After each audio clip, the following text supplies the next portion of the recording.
Receiving signals across dimensional boundaries. The storm provides the overload I need to contact. Static was rising and falling like waves. I found myself approaching the bank, attracted by the desperate tone of the voice in my dimension. I succeeded. I proved that consciousness can survive death by transferring quantum information by modified radio waves. But there were consequences. Danger. Consequences. I need to warn the voice. It cut into a burst of static. The dial turned wildly. Drawer wells. Nothing but white noise. Then they come. They know I'm transmitting. You need static again. I need what. Who comes? Destroys the radio now. Before they track the signal, they'll follow it. A high-pitched hum went through the static, stuck in my skull like an ice pick. The wooden radio cabinet started to vibrate. The tubes were shining more. Impossible. I threw myself into the power cord. I ripped it off the wall. The buzzing kept going. The brightness was increasing. It smelled of ozone and burnt wood. The static formed words again, but it wasn't Wells's voice. Other dozens of voices superimposed in a horrible chorus. We found it. We found it. Tracked signal. Coming now, now, now. The speaker cone inflated, deforming as if something was pushing from inside. The wooden cabinet creaked, splitting with a sound like bones breaking. I grabbed my heaviest key and hit the radio. The cabinet, it cracked. I hit again and again. Voices went up to a screech. The hum was unbearable. The radio exploded. I flew out, hit the toolbox. A sharp pain ran across my back. Wood chips and vacuum pipes rained down. The garage was dim. The lights went out. I was breathing hard. My ear was buzzing. The emergency lights came on, bathing the garage in a faint red glow where I had been. The radio. Black burn marks were spreading across the workbench. The remains of the cabinet were smoking. Burnt copper and something else, something chemical and unnatural. I got up slowly. I had only minor cuts and bruises. I approached the bench cautiously. The radio was destroyed. Fragments on all sides. But the speaker cone, somehow intact, lay upwards. As I watched it, a black liquid began to rise. Edges. The liquid moved badly, flowing uphill, gathering in small puddles that trembled and stirred like mercury. I receded. The puddles joined together, grew, began to take shape, emerged from the bench like oil, attracted by an invisible hand. The form became a humanoid silhouette, but bad, too tall, too thin, limbs at impossible angles, no visible features, only a void in the shape of a person, darker than darkness. More figures. They rose up behind. 3, 5, a dozen. The temperature plummeted. My breath was steam. The first figure spoke not with sound. Straight into my mind the words felt like ice crystals forming in my brain. We've crossed. El Paso is open. Thank you for receiving our signal, David Morton. I ran, slammed the garage door shut. I crossed the rain into the house. I called the police with shaking hands. No, they found nothing, of course. Only the destroyed radio, the burnt marks, no black liquid, no impossible way. The officer wrote it down as electrical fire. Faulty wiring on an old radio. But I know what I saw. I know what came through. I passed through the garage in the car, too scared to get in. At night I see lights moving inside, strange colors, impossible colors. I hear static on every radio in the house, getting more loud every day, and sometimes in the deep hours of the early morning I hear voices saying my name in the white noise. It's no longer Dr. Wells' voice, it's the others he tried to warn me about are getting closer. I'm writing this because people need to know, they need to understand. They're already here in our world. They came over the radio, through the door that Dr. Wells opened unintentionally, and they're expanding. Last night I heard my neighbor's old TV turn on, just static, then voices, then screams. I'm going out of town tonight to somewhere without electricity, no signals, where they can't follow me. If you have an old radio, an old TV, anything that gets signals, destroy it. If it talks to you, don't answer. If it says your name, they're waiting in static, waiting to cross, and they also know your name. I shouldn't have kept driving when my eyes started to burn, but I did. I shouldn't have stopped at that motel by the road either. But it was 2 a.m. and there was no other option in 60 miles. The sign flashed, VY Vow, motel, vacant. There was no valley, and the only view was of an old rusty truck. On the other side of the asphalt, the receptionist didn't even look up from her book. Gave me the key without saying a word. Room 113. Last in the hallway. The place reeked of moo and stale cigar. The carpet was damp. The bathroom mirror had stains. But I was so exhausted that I barely cared. Washed my face, put on a t-shirt, and sat on the bed. Only one night, I said softly. Only one night. Someone repeated. I froze. There was no one in the room. I turned slowly. Empty. Hello, I asked. Hello, he repeated the voice identical to mine. The sound was not coming from a specific direction. It was as if the whole room was talking. I got up. I checked under the bed, in the closet, in the bathroom. Nothing. I tried to open the door. It didn't move an inch. Let me out, I said with a trembling voice. Let me out, repeated in chorus dozens of voices, men, women, children, all talking at the same time. Some repeated the same thing. What was I saying? Others were responding to me. You can't leave. You're with us now.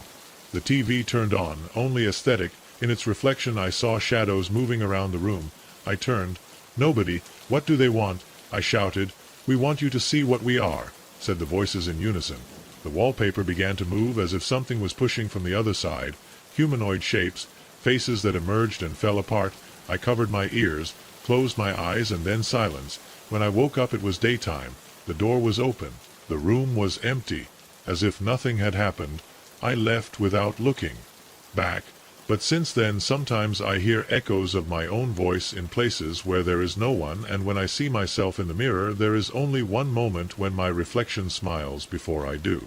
I wish I hadn't looked back that first time in the stairs. Sometimes I think if I had just kept walking with my head in front now everything would be normal, but I looked back and now I can't stop looking at it, and lately it has started to see me. I also moved into the West apartment months ago. Is one of those pre-war buildings with high ceilings and creaky wooden floors, the kind of place where radiators hit at night when it rains and the windows get stuck in the wet weather. The rent was cheap because it's on the 5th floor and the elevator breaks down more times than it works. At first I didn't care about the stairs.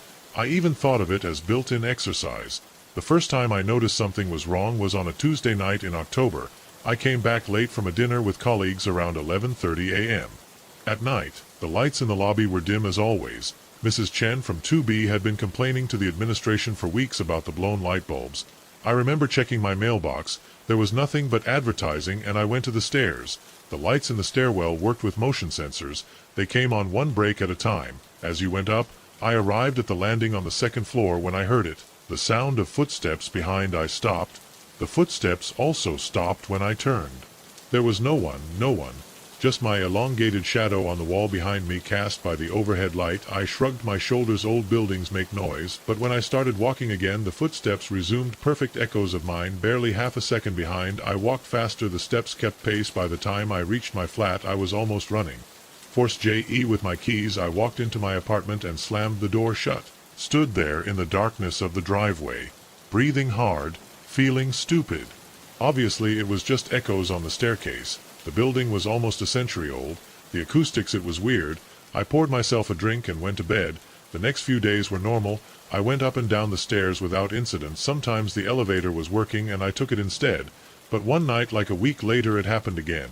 This time I was going down to meet the food delivery man 3 floors down. I heard those footsteps again. When I turned I saw my shadow on the wall. But something wasn't right. The proportions weren't quite right. The shoulders seemed too wide, the arms too long. I blinked loudly and I looked again. It was just a normal shadow. My shadow was tired. That was it. Working too many hours in the office. My eyes were playing tricks on me. But it kept happening every few nights, always after dark. Those steps followed me, and each time my shadow looked a little less like me. I started taking the elevator more often, even when I made that grinding noise that I didn't trust. When it didn't work, I waited for other residents using it so they wouldn't have to take the stairs. Only one night in December the elevator was out of service again. It was almost midnight and the lobby was empty. I had to get home. I took a deep breath and started to climb the stairs. The motion sensors turned on one by one as I went up. 2nd floor, 3rd floor. The steps began just in time. I kept my eyes straight ahead, concentrating on every 4th floor step. I almost reached. It was then that I saw him, a shadow crossing the stairs in front of me. I froze. My own shadow should have been behind it, cast by the light of the lower landing. But that shadow stretched out in front of me on the stairs as I watched it. It moved, not following my movements, but on its own.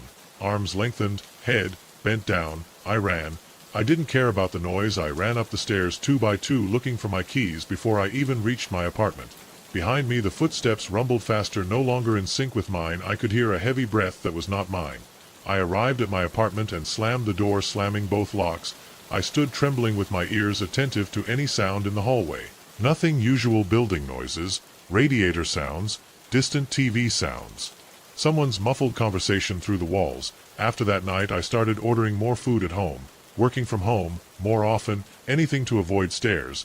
But I couldn't stay in my apartment forever. Eventually I had to go out. It was a Sunday afternoon in January when everything changed. I forced myself to go out for groceries.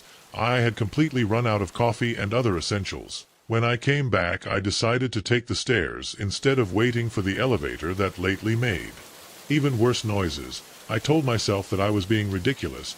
I needed to face this fear. The lobby was empty as usual. The sensor lights came on when I started to go up. Second floor. I heard the footsteps start. Third floor. I kept my gaze straight ahead, jaw clenched. Fourth floor. Shadow. She appeared again in front of me, stretched out over the stairs. This time I forced myself to stop and look at her. For real. The shadow was human in shape, but I was wrong in subtle details. The fingers were too long, the joints bent at unnatural angles as I watched her. She moved independently of me, turning her head to look at me. She couldn't move, my legs weren't responding. The shadow began to rise up the wall. No longer flat but gaining depth. I could hear sounds, now not footsteps, but a damp and slippery noise. The shadow peeled off the wall as if it were loose wallpaper. First the hands, the fingers unrolling the arms, the torso, the head. It was like watching a photograph unfold. Upside down, instead of an image appearing on a blank piece of paper, the darkness peeled off the wall, becoming three-dimensional. I stepped back. I collided with the railing. The shadowy thing was already fully formed, standing on the stairs above me. It was tall, much taller than me. Its surface looked like black oil, always moving and undulating where there should be a face. There were only deeper shadows, a swirl. It reached me with those very long fingers. I turned and ran down the stairs. I could hear it behind me, that wet sliding sound mixed with heavy footsteps. The sensor lights were turned on and turned off as I went through each landing. I heard sections of the staircase left in darkness. I didn't dare look back. I ran out into the lobby and ran into Mr. Grayson from the third. I was holding my arm to stabilize myself. All right?" he asked. I looked at the door of the stairs. There was nothing, just the normal shadows cast by the dim lights of the hall. "I'm fine," I managed to say alone, doing some exercise. He gave me a strange look but didn't insist. I waited for him to leave. Then I sat on one of the threadbare chairs in the lobby until the hands stopped shaking. I finally took the elevator to my apartment, despite the metallic noise. That night I started researching the history of the building. My phone is exactly at midnight again. The same number lit up the screen. 55014. I saw it vibrate on the bedside table, my heart beating so loud I could feel it in my throat for 31 consecutive nights. I let it go to voicemail tonight. I didn't reach out, trembling, and picked up the phone. The plastic case felt cold against my palm. My thumb floated over the green answer button as the device continued its mechanical dance on the wooden surface. Screen hurt my eyes in the darkness of the bedroom. "Hello," my voice broke. The line creaked with static. Then I heard it, my own voice, but somehow distantly whispering. That was 6 months ago. I should start at the beginning. Started on a Tuesday in March. I remember it because I had just finished my night shift at the hardware store. The first call came just as I was opening my apartment door. The Bag Supermarket. They were cutting off my fingers. The phone vibrated in my jacket pocket. Unknown number. I let it ring. Who's calling at midnight? Probably a wrong number or a drunk friend the next night. Same thing, midnight on the same number. I declined the call and went back to watching TV for the third night. It was strange enough to Google the number. Nothing came up. I blocked it, but the calls kept coming in different phones. Same result, the number bypassed all blocks. After 2 weeks, I started recording the calls. When they went to voicemail, nothing but static each time. 30 seconds of white noise. Then the call ended. I played the recordings for my friend Mike at work. "Sounds like interference," he said, adjusting his orange apron, "or someone breathing very quietly." I shook my head more closely. I turned up the volume of the phone speaker. Mike approached. His eyes, they opened. "Wait, play that part again." Behind the barely audible static there was something. A whisper, words too weak to understand, but definitely there. I started to lose sleep. Every night I would lie looking at the ceiling waiting for midnight. The phone would ring. I would let it go to the mailbox. Then I would spend hours playing the static, trying to understand. The whisper said. My performance at work began to drop. I would get distracted while helping customers. I would mix up the counts. My manager Dave called me aside after I knocked over a whole display of paint cans. "You're fine, John. You look terrible." I rubbed my eyes. "I just have trouble sleeping. Take a few days off, rest." I didn't tell him about the calls. How could I do it?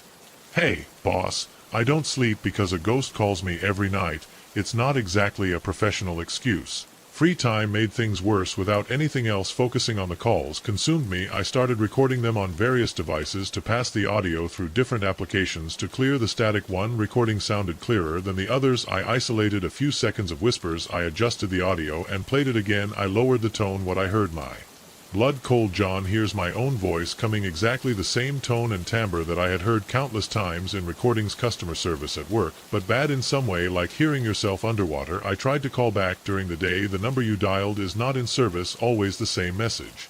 I went to the police officer. Martinez took my statement, but I could see on his face that he thought he was crazy or that it was a joke. Let me understand, he said, banging his pen against the notebook. Someone calls you every night at midnight, never leaves a message, and you think it's yourself. I know what it sounds like.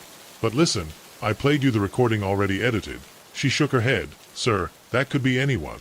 Nowadays, it's easy to fake voice recordings unless you're getting real threats. There's not much we can do.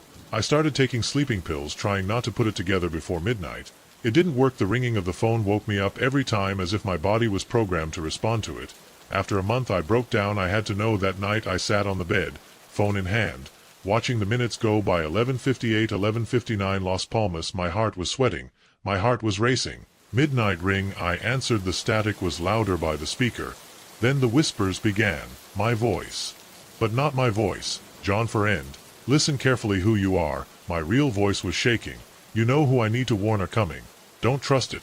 Look at it. The line was cut off. I tried to call back immediately. Not on duty. I didn't sleep that night or the next. There were no calls for 2 days. Just silence. The first light went out at 2:17 in the morning. I looked at my watch twice, because that's what you do when something doesn't make sense.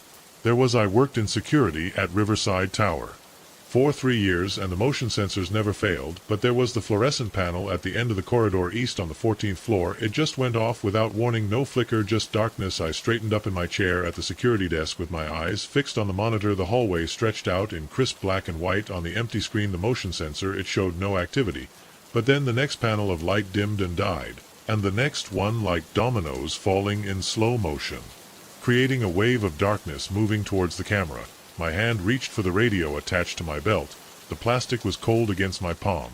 Bill, are you on the 14th? Bill, he worked in maintenance. He usually spent his nights fixing what broke during working hours. The static negative crackle. John, I'm in the basement, checking the boiler. My throat went dry. Any scheduled work on the lighting system? Number problems. I saw another light go out. Maybe I'll check it. The weight of my flashlight felt comforting against my hip as I pulled up. My boots squeaked against the polished lobby floor. Night shift was always quiet. Just me, Bill, somewhere in the bowels of the building, and 23 empty office floors. Elevator ride to 14 felt longer than usual. My reflection in the steel doors looked tired, with dark circles under my eyes and a 3-day beard that needed to be fixed. The elevator rang 14. I stepped out into the main corridor, my hand moving automatically to rest on my flashlight. The air felt different here, colder than it should be. The building's temperature control was automated. I kept each floor at exactly 72 GR day and night, but I could see my breath at the end of the hallway to my right. The lights were still off, creating a pool of darkness that shouldn't be there. The emergency lights hadn't been activated, which meant the circuit breaker hadn't gone off. This was another thing. My boots made soft sounds against the carpet as I walked into the dark section. The panels.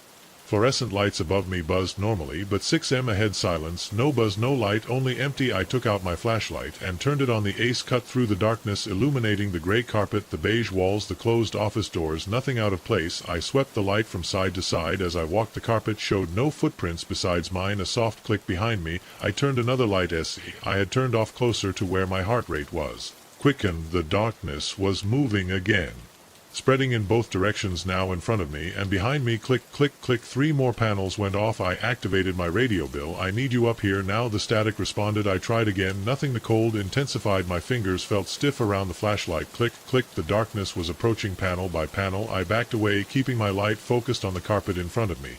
Still no sign from anyone else. No footprints. No shadows except my own. My back hit the wall. I looked to the left. Darkness to the right. Darkness approaching.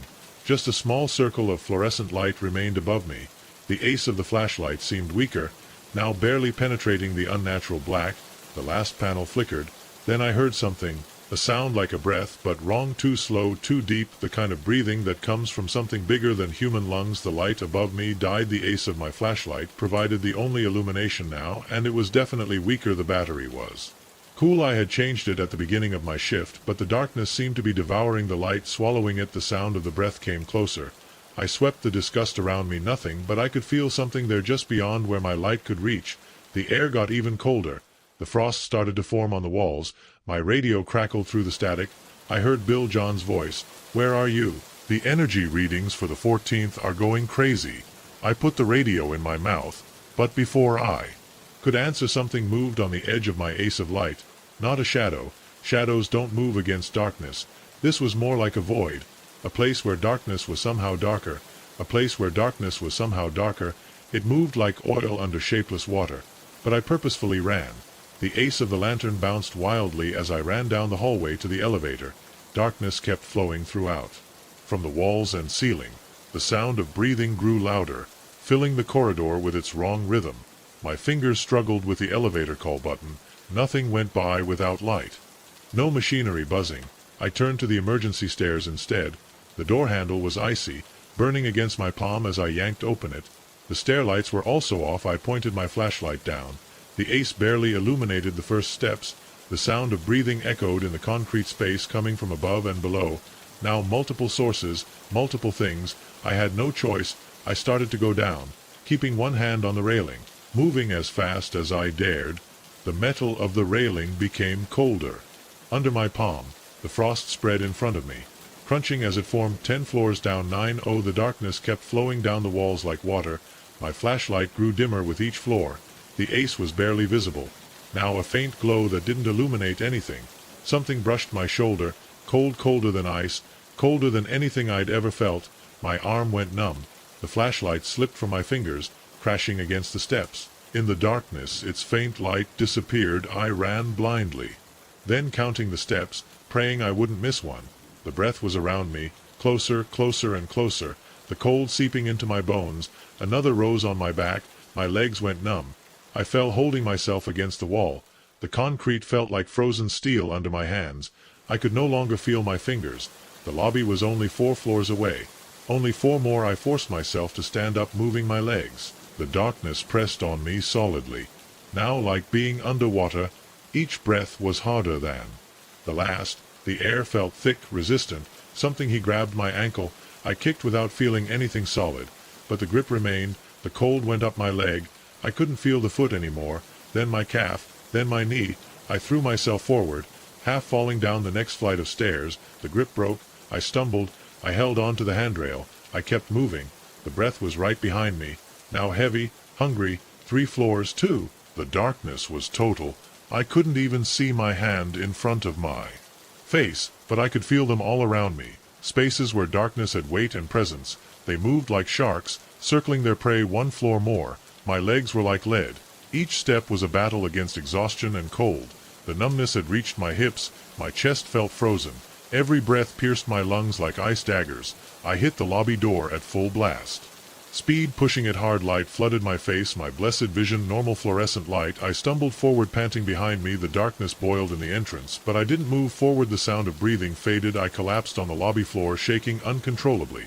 Frost covered my uniform, already melting in the warm air. I couldn't feel my legs or my left arm. My radio crackled. "John, where are you? The energy, it's stabilizing. But something weird is going on up there." I pressed the radio with trembling fingers. "Vestibule," I managed to say. "Come here." And Bill found me 10 minutes later, still unable to stand up. He called an ambulance. Despite my protests, the paramedics diagnosed severe hypothermia. They couldn't explain how I developed it inside a climate-controlled building. I quit the next day.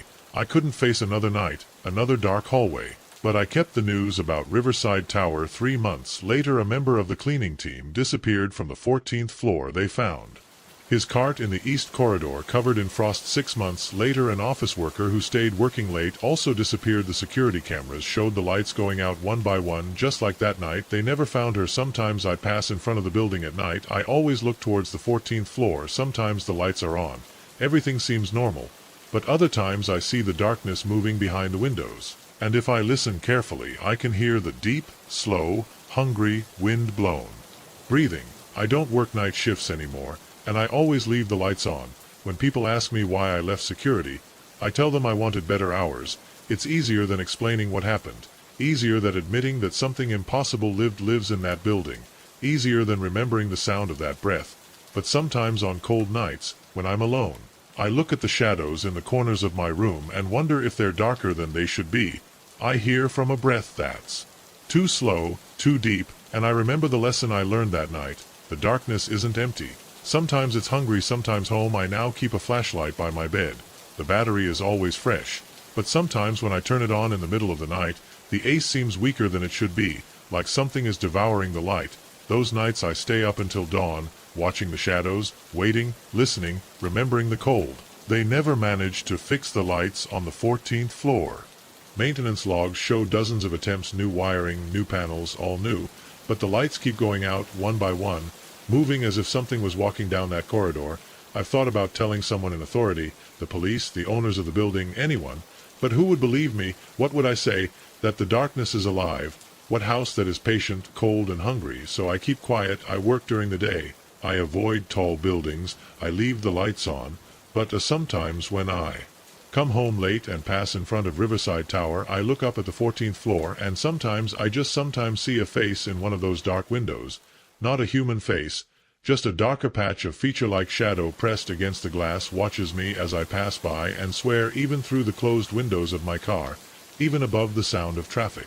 And the wind, I can hear a breath. Those nights I drive faster, but I know it doesn't matter because now I understand something most don't know. The darkness doesn't need to chase you. It just needs to wait. The first time I smelled its perfume, I was rearranging books in the medieval history section. I'd worked at the Morgan Heights Library for 15 years, and I knew every creak of the wooden floor, every stream of air that whistled through the centuries-old windows, but that lilac scent mixed with something older, more rancid. That was new. My nose twitched. The smell didn't belong there. I left the book cart and looked at my watch. 9:45 at night. The library had been closed for almost 2 hours. I was alone as always. During my night shift, the security guard was only patrolling the outside. The perfume grew stronger. A shiver ran down my spine, on my back, and the hair of my arms stood on end. I heard soft footsteps behind me. But as I turned, the hallway was empty. Just rows of leather-bound books that were lost in the shadow, where the motion-sensing lights hadn't been activated. That was 3 months ago. Since then I've met her, or that, whatever it is, dozens of times, always after closing. Always when I'm only this night started like any other. I closed the front doors at 8 p.m. sharp. After the last student left with an arm full of textbooks, I made my usual tour of the 4 floors, looking for stragglers in the study rooms and between the shelves. Finding no one, I took my cleaning cart and began my nightly routine. The Morgan Heights Library is not just any library built in 1886. It's one of the oldest buildings in the city. Exterior, red brick, gleaming copper dome, elaborate woodwork. Interior that today would cost a fortune. Replicate the kind of place that belongs in a movie about haunted Victorian mansions. I started downstairs, dusting off bookshelves and straightening chairs. All normal, the usual creaks and noises of an old building, the hum of the old heating system, my shoes squeaking over the polished floor. When I got to the 2nd floor, my skin stood on end. The temperature dropped at least 10 degrees between the staircase and the main reading room. I could see my breath. "Hello," I called. My voice echoed off the high ceiling with no response. I pushed the cart towards the reference section, pretending everything was fine. But my hands were shaking as I sprayed cleaner on the study tables. That's when I caught the first trace of lilacs. My stomach contracted. I grabbed onto the edge of the table to stabilize myself. The perfume intensified, mixing with the strong smell of the cleaner. Soft steps behind me, as if someone walked in slippers. I forced myself to turn slowly. She was at the end of the hallway, about 10 yards away, a woman in a blue turtleneck dress that skimmed the floor. Her dark hair pulled back high above her head in an elaborate style I'd only seen in old photographs. It was slightly transparent. I could see the labels on the spine of books through her body. My throat dried up. I'd seen flashes before, a fleeting movement, a shadow where there shouldn't have been any, but never so clear, never for so long. It didn't move like another person, like smoke, floating in the air. One moment it was at the end of the corridor. The next it had advanced halfway without taking a single step. I backed away, crashing into my cart. The spray bottles fell to the floor. The sound echoed in the empty library. The woman stopped. Her face turned to the noise. That's when I noticed her eyes, or rather the absence of them, where they should have been. There were only dark gaps. My legs weakened. I clung tighter to the cart, my knuckles white. The woman's head tilted, as if she was studying me. Her mouth opened, but no sound came out. "What do you want?" I whispered. She raised a translucent hand and she pointed behind me. I didn't want to turn around. All my instincts screamed not to take my eyes off her. But something forced me to look. She was pointing to the catalogue of tokens. The old wooden one that we keep as a historical exhibit had not been used for decades, since everything went digital. When I looked again, she had come closer. Now she was 3 m from me. The smell of lilacs was overwhelming.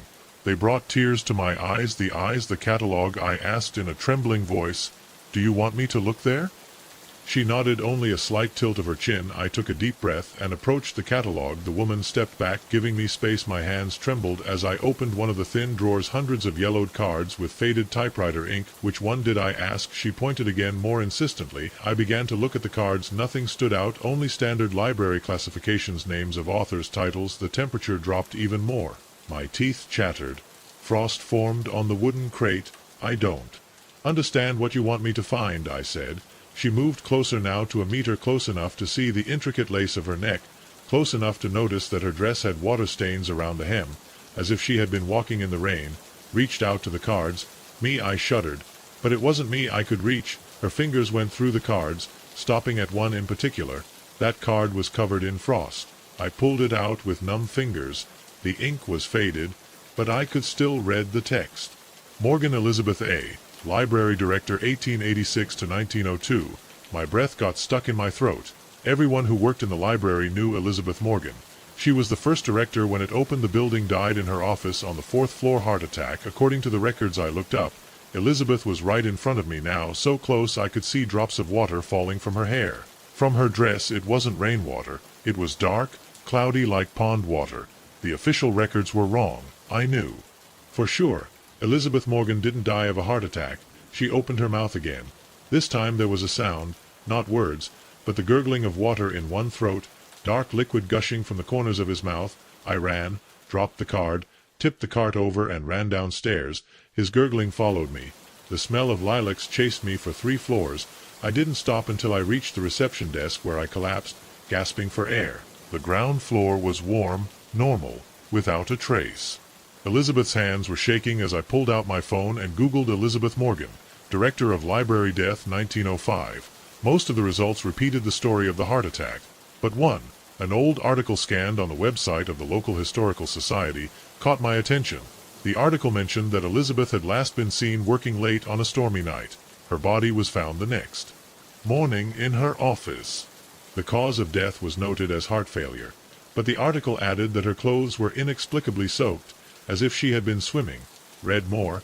Elizabeth had been struggling to expand the library's collection of rare books, had secured several valuable donations that were already worth a fortune at the time. The week after her death, 3 of the most valuable books disappeared, never recovered. Everything fell into place. Someone had killed her, probably drowning her in the ornamental pond that used to be behind the library. She was killed for the books or to cover up her theft. I looked at my watch at 11:30 at night. I had an hour left on shift, but I wasn't going to go up again that night. I took out the phone again and started researching more about the history of the library. If Elizabeth tried to tell me something, I needed to understand what it was. For the next few weeks, I developed a routine during the day, researching everything I could about Elizabeth Morgan and the missing books. At night, I waited for her to appear. Now I came more often, always after closing, always on the 2nd floor, near the catalogue of index cards. The pattern was the same. Drop in temperature, smell of lilacs, footsteps. Sometimes she just watched me from the end of a hallway. Sometimes she tried to show me things, specific books, photos on the walls, file drawers. I began to take notes. Which book I pointed out, which photos captured her attention. Gradually, a panorama emerged. Elizabeth had been collaborating with a private collector, arranging for the purchase of several rare medieval manuscripts. The collector died mysteriously 2 days after Elizabeth. Her house burned down that same night, destroying all records of the transaction. The current value of the lost books, adjusted for inflation. More. I researched what had become of the library staff at the time. Most of them had common histories, retirements, moves, Normal death's years. Later, but one name stood out. James Crawford, Elizabeth's assistant, suddenly resigned a month after her death, moved to Europe, and in the following years sold several rare books to private collectors, books that matched the descriptions of those who disappeared from the library. Library tonight, I took impressions of everything I had found and spread them out on a study table on the second floor. Photos, articles, records. Is this what you've been trying to tell me? I asked the air about Crawford. The smell of lilacs filled the air. Elizabeth appeared by the table, sat across from me. Looked different tonight, more solid in some ways, dark sockets where there wasn't before. Eyes were now full of pale blue irises. She nodded. He killed you, I said. For the books? She pointed to one of the photographs, an old staff picture from 1901. Crawford stood next to Elizabeth with a hand on her shoulder, smiling at the camera. You trusted him, I said, water dripping from her dress, forming a puddle on the floor, but her eyes were clear, now focused on me. What do you want me to do?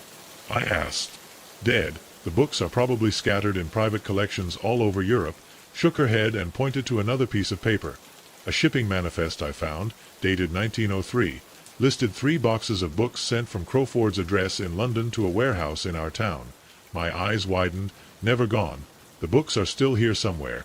Elizabeth nodded, floated to the window, and pointed to the old district. Most of those buildings were abandoned now, but some old warehouses were still standing. Do you want me to find them? I said. To return them to the library. She smiled. It was the first time I had seen her do it. The effect was unsettling, with her pale eyes and features swollen by the water, but I understood the feeling. It's okay, I said. I'll try, but this will take time and I'll need help, someone in authority to retrieve the books. And we found them. Elizabeth's figure began to fade. The smell of lilac became dimmer. Will you help me? I asked quickly. Will you show me where to look? He nodded once more before disappearing completely. The temperature returned to normal. The pool of water was gone without a trace of his presence. I picked up my papers with trembling hands.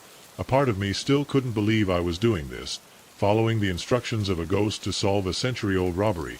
But I knew what I had seen, what I had been seeing for months. Tomorrow I will start to make calls to the Historical Society, to the Police Cold Case Division, to the Library Board.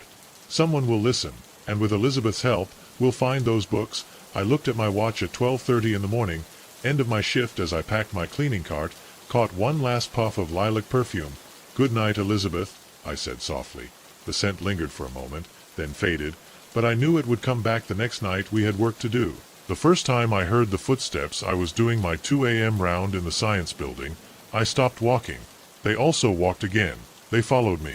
This wasn't how I had planned to spend my retirement years, jumping in shadows in empty hallways. I took this night security job at Preston Valley Community College 3 months ago. Good salary. Job easy, they said. Just walk, check doors, write reports. Perfect for a former postal worker looking to stay busy.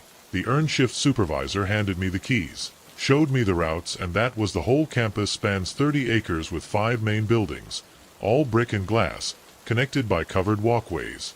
Science building to the north, liberal arts to the south, student center in the middle, library and administration flank the east and west. At night, the motion sensing lights turn on as I pass. They go out behind me, leaving darkness in my wake. The first night with the footsteps, I radioed Dave at the security desk. You have someone in science, negative, second floor. Dave, the cameras show everything clear. It's just you up there. I kept walking. The footsteps always followed me. 3 or 4 steps behind. The sound was light, like someone in soft shoes, trying to walk silently. When I got to the stairs, I turned. Suddenly, empty hallway. Just you up there. Only rows of closed classroom doors and dark windows reflecting the emergency lights. I attributed it echoes. Old buildings make strange sounds. But the next night they came back. Soft steps, same distance. I started to vary my routine by taking different routes every night. The steps, they followed me through all the buildings, up the stairs, down the corridors. After 2 weeks I became bold. I would suddenly stop, wait 5 minutes, and then start walking backwards. The footsteps would start again, still behind me. As if they knew which direction I was looking, I placed my phone to record the sound. The recording caught my boots on the tile floor. But as soon as I began to dread the night shifts, my heart was racing when I heard those footsteps. The sweat was running down my back. Even with the air conditioning, I was walking faster and faster until I almost ran. Those soft steps keeping the pace behind me. The head of security noticed the dark circles under my eyes. "All right, Jack, you look tired." "Well," I said, "I just ain't sleeping, right? I couldn't tell you I was going crazy for phantom footsteps. I would think I was losing my mind last night. Something changed.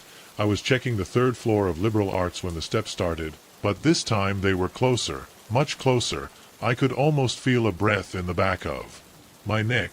My hands were shaking as I grabbed my flashlight. I started running.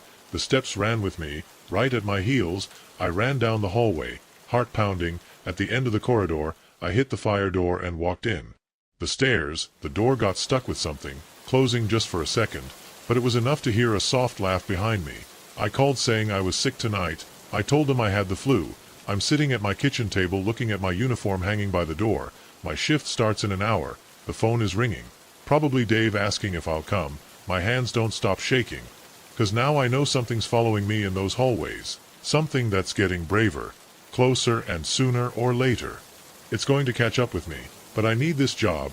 The bills don't pay themselves, so I'll put on that uniform, hold on to that badge, walk those dark hallways again and hear the footsteps. School looks different tonight. Family buildings rise bigger, shadows deeper. I clock in at the security desk.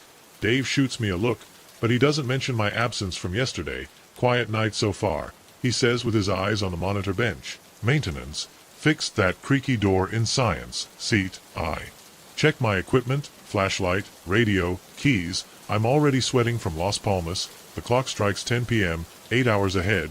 I start my first round in administration. The building feels empty, but not the normal emptiness, as if holding my breath. My footsteps echo over the tile floor. Only my footsteps. For now the motion lights come on in front of me, illuminating the hallway in sections. I check every office door, marking them in my logbook. Everything normal. All silent. Too quiet. Then I hear it. That soft step behind me. My heart crashes against my ribs. I force myself to keep walking, to keep checking doors. The footsteps follow me closer than ever, so close I should see someone if I turn, but I won't turn. No. This time I reach the end of the hallway. I have to turn left or right. The footsteps stop, waiting for my decision. Sweat runs down my face. My shirt sticks to my back. What do you want? My voice sounds strange in the silence. There is no answer, just that presence patiently waiting behind me. I turn left. Footsteps follow me now, right on my heels. If I stopped suddenly, we'd collide. The thought makes me shudder. What does my radio crackle? "Jack, are you okay up there?" Dave's voice makes me jump. We're seeing some weird shadows on the cameras. I reach for the radio, but my hands shake so much I drop it. The tapping echoes down the hallway. As I bend down to pick it up, I feel something brush against my hair. I run. I run like I haven't run in 20 years. Breath burning in my chest. The steps run with me, matching my rhythm exactly. The motion lights can't keep up with me, leaving me in the dark between bright flashes. I knock on doors. I turn corners blindly, with no destination in mind except to walk away.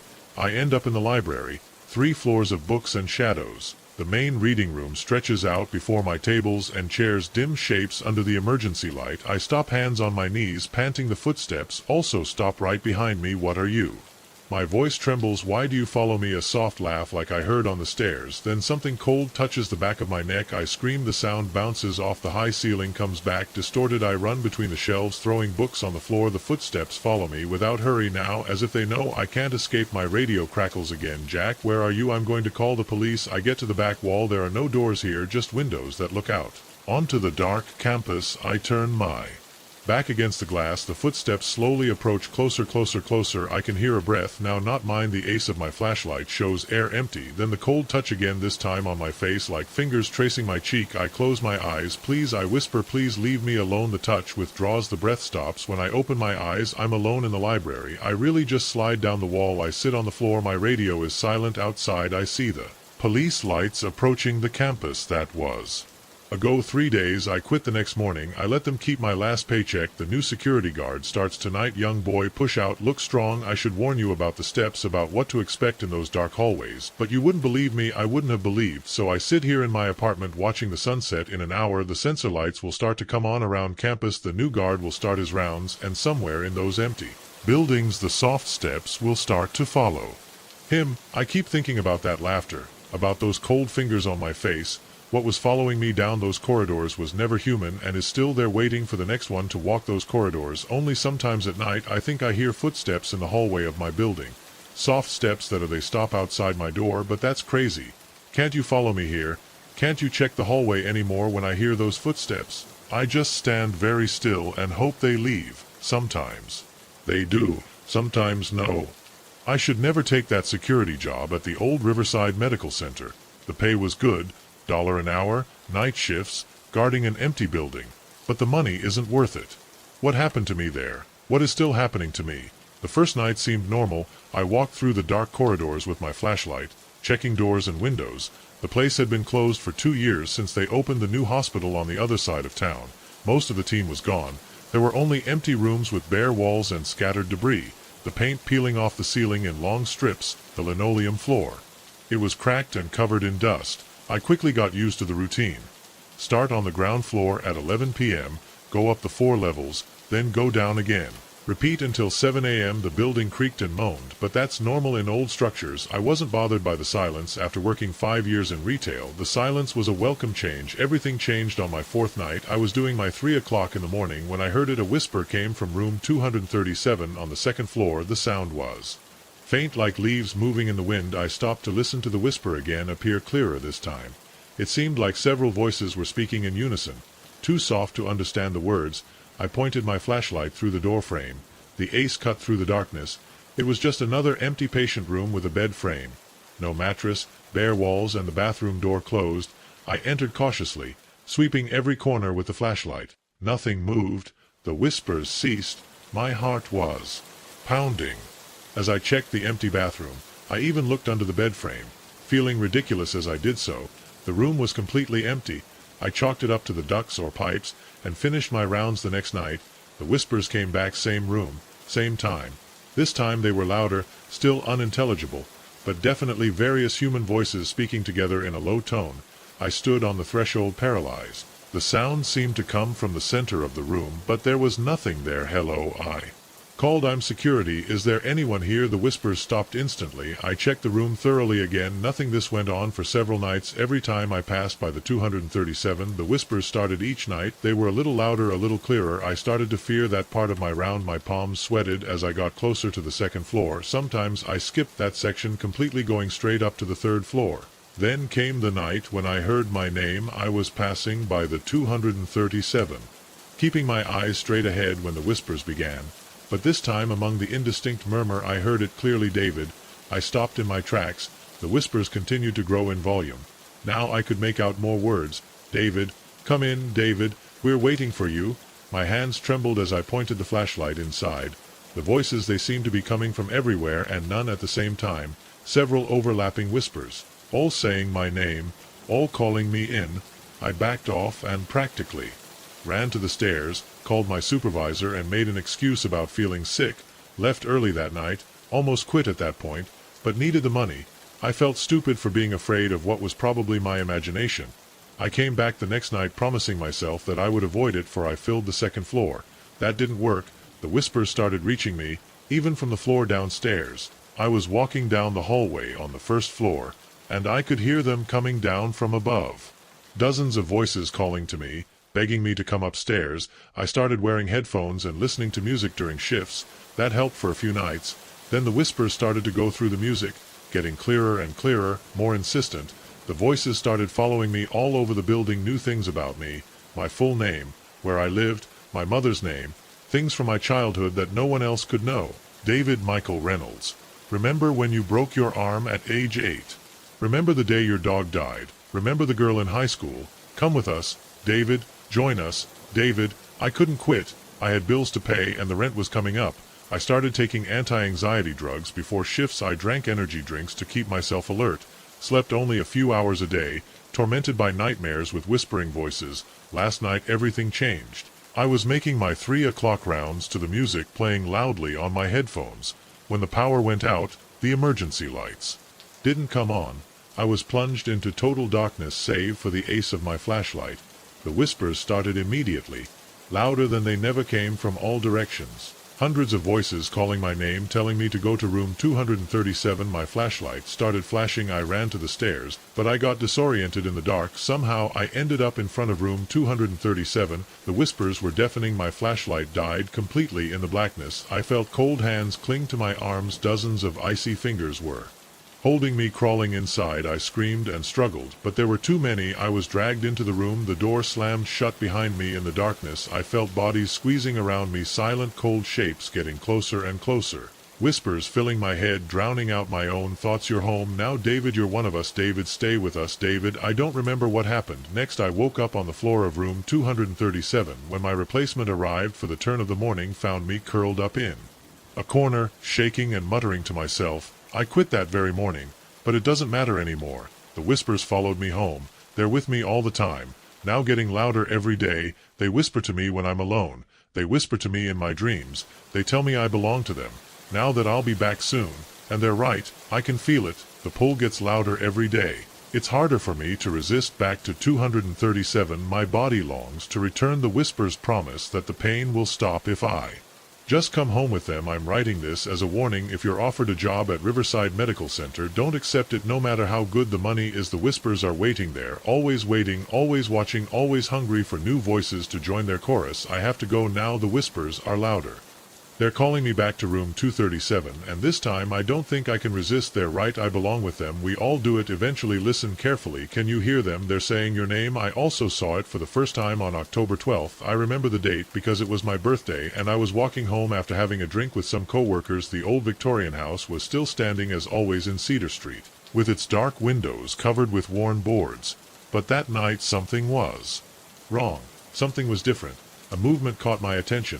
A silhouette in the window of the upper floor, barely visible through an opening between the timbers. I stopped. A man was there, completely still, staring at me from above, just watching the street light. I didn't reach so high, but I could make out its outline. Tall, thin, motionless. I felt that my skin stood on end. He didn't move or try to hide when he noticed that I saw him. He just kept looking at me. I quickened my pace, my footsteps echoing on the empty sidewalk. That house had been abandoned for years. Everyone in the neighborhood knew it. The bank had repossessed it in 2019, and since then it was empty. Sometimes teenagers would sneak in to drink or make graffiti, but the police would get it out quickly. The next morning I convinced myself that I had imagined it. Too much beer, but as I walked to work I looked back at the window. Still there, same position, same stillness, watching the street. My heart was pounding. I crossed to the opposite sidewalk and accelerated my pace all the time. I felt his gaze following me. That night after work, I drove by instead of walking. The man was still at the window with the evening light. His silhouette was lighter, dark clothes, pale face, completely motionless like a statue. I slowed down to 5 kilometers per hour, turning my neck to see better. Didn't react. Just kept looking straight ahead as if waiting for something. The next day, I called the police non-emergency line. There's someone occupying the old house of the Marshalls and Cedar, I said. I've seen it several times from the second floor window. We'll send one patrol, responded the dispatcher. I watched from my car as 2 officers approached the house. An hour later they flashed the windows on the first floor. One tried the front door, then they circled from behind. After about 10 minutes they left. The dispatcher called me again. The officers found no signs of entry or disturbances. All the doors and windows are still firmly nailed. There is no one inside, but I saw it. I insisted. It is right there now at the front window of the second floor. Sir, they thoroughly checked. The house is empty and sealed. Do you want to file a formal report? I hung up. The man continued his silent vigil at the window. The days passed. Every morning and every night he was still there. I started taking pictures with my phone, but they only showed a dark shadow behind the boards. Not at all clear. As to prove it, I asked my neighbor Ted at the regarding it. Lives on the street for 30 years. That place has been empty since the Marshalls lost it. He said the bank can't sell it because of all the structural problems. Nobody has been there in years, except for a few guys sometimes. But there's someone there. Now I told him, I see it every day, Ted. I squint, looking at the house. I don't see anybody. Are you sure it's not a game of shadows? I shook my head. Showed him the photos on my cell phone. He shrugged his shoulders. He just looks like a shadow. The boards are intact. No one could enter without breaking something, and everything remains the same. But I knew what I had seen. The man never moved from his place, never changed position, never reacted when I observed him. I only observed. I began to have trouble sleeping.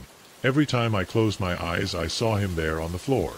Window, what did I want? Because it never went away. After 2 weeks I couldn't take it anymore. I had to know what was going on in there. I waited until 2 in the morning, on a moonless night. The street was deserted. I parked a block away and walked to the house with a crowbar and a flashlight. The man was still there, a shadow among the shadows. The back door had 3 boards nailed to it. I pulled it out carefully. Every crack sounded like thunder in the night. The wood around the doorknob was rotten. A good shoulder slap and it went. The stale air hit me as I entered. My flashlight revealed peeling wallpaper, water stains, tiles fallen from the ceiling. The kitchen floor was full of dry leaves and empty cans. I climbed the stairs, creaking under my feet. My heart was beating so strong, I could barely breathe. The dust was spinning in the ace of light. I reached the landing. The door of the front room was ajar. I could see the window covered from where I always saw it, but the room was empty. I swept the light everywhere. Bare wooden floor, cracked walls, cobwebs in the corners, no furniture, no signs of recent life. I approached the window. The boards were still well placed. There was no gaps to look through. A thick layer of dust covered the pottery. Something caught my eye, a darker area on the floor. Under the window I knelt, footprints in the dust. 2 parallel marks, as if someone had been standing there for a long time. The floorboards creaked behind me. I turned suddenly. The ace of the flashlight pierced through the darkness. For a split second I saw him, tall, thin, pale face, dark clothes, motionless in the doorframe. Then the flashlight flickered and went out. I rushed for the door, but I hit a solid wall, disoriented, stumbled backwards. My hands found the window boards. I pulled them desperately. They didn't move. An icy breeze caressed my face. The temperature plummeted. I took out my cell phone with trembling hands and turned on the flashlight.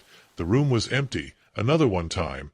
But now I was standing right where the footprints were in front of the window, and then something strange happened to me. Something impossible.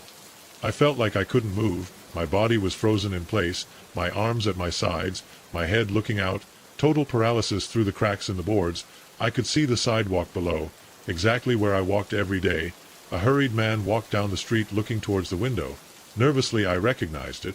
It was me 2 weeks before. The night I first saw the figure in the window. I tried to scream, wave my hand, warn myself, but I couldn't make a single sound. I couldn't move a muscle. Just look. Days went by, weeks passed. I lost count. People walked below, runners, dog walkers, parents with strollers. Sometimes they looked up. Most of them didn't. I saw myself passing by every morning, and every night I saw myself taking pictures. I saw myself parking in front of the house to watch. I knew what was coming. I knew I would arrive tonight with a crowbar and a flashlight, and then I would take my place at the window as the previous one did. As I now wait for the next one through the boards, I saw headlights cutting through the darkness. A car parked a block away. A figure with a lever was moving through the shadows towards the back door. I stood perfectly still, watching, waiting. The steps creaked down. The image is not clear, but I can make out more details. It is human size, but the proportions are wrong. Too tall, too thin. The edges blur and change like smoke, but the center is a solid darkness, darker than any shadow should be. It moves in one way that hurts the eyes to see, as if each frame jumps and gets out of sync. The figure reaches the top of the stairs, stops, turns towards the camera. The screen fills with static for a second. When the figure clears up, my phone is in my hand. Before I notice it, no signal. The screen shows only a circle turning where the bars should be. Desk, silence, not even tone. Rain hits the windows harder. Water runs through the glass, distorting the view of the empty parking lot outside. The bucket in the corner overflows. The drip sounds different now, heavier, heavier, more deliberate. Plock, plock, plock. I don't want to turn around, but my body moves anyway, slowly turning the chair to the corner. The bucket is full of something too dark to do. Too thick. Water drips from the ceiling in thick black droplets. The fluorescent lights flicker once, twice, then the emergency lights go off. They turn on, bathing the room in that sickly green glow. The monitors remain dark in the reflection of the black screens. I see it. The figure is in the corner where the bucket was. Now it's higher.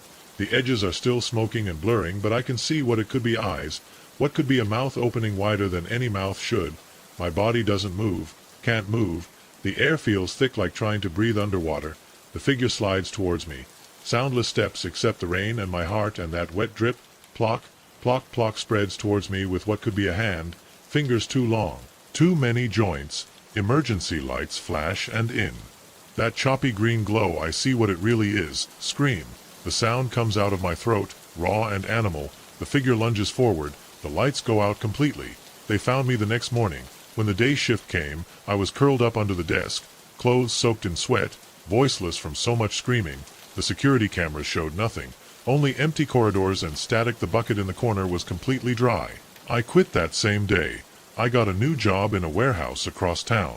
Only day shifts. I don't go back to work at night. I can't stand to be alone in the dark. Sometimes when it rains, I think I hear that drip sound, plop, plop. I don't look into the corners of rooms anymore. I don't check reflections on dark windows or off screens. No, I want to see what I might be looking back at, but I know it's still there. Still hunting. Still hungry, and sometimes late at night when the rain hits hard against my windows. I wonder if it followed me home. The rain started at 10 p.m. I wasn't supposed to work that night. Johnson called sick at the last minute, so here I'm stuck on the midnight shift in Riverside parking. 3 underground levels of concrete and fluorescent lights. I've done this job for 6 years. Nothing ever happens here. Tonight was different. The security office is on the upper level. 6 monitors show images from the cameras distributed throughout the garage. The night shift. It's easy to look at the screens, do hourly tours, fill the register, most nights. I read or play on my phone between rounds. The rain bangs on the windows, water drips from somewhere on the roof, falling into a bucket in the corner, plock plock, plock, sound irritates me.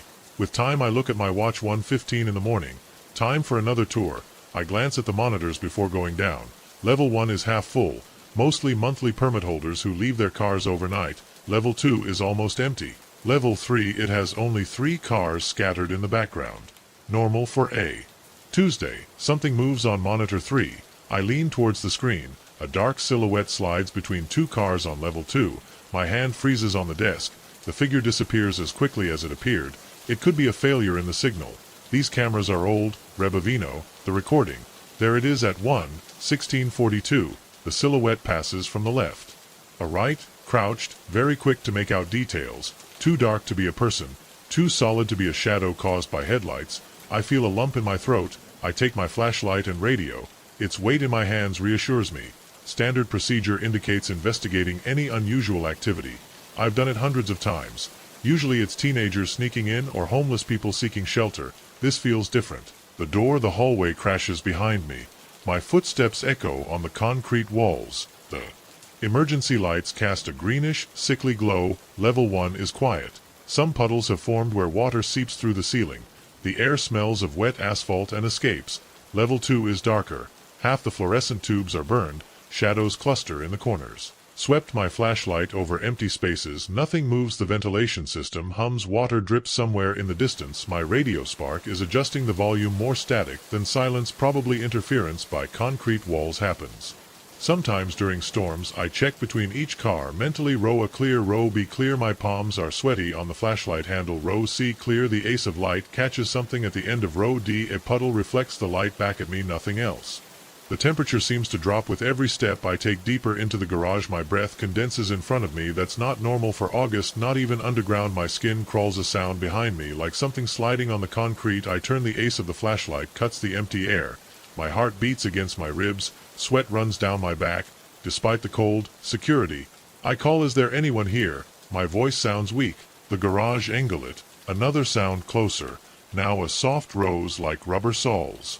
On the pavement, or something else crawling on the floor. I turn, swerving again. Slower. This time nothing but shadows between the columns.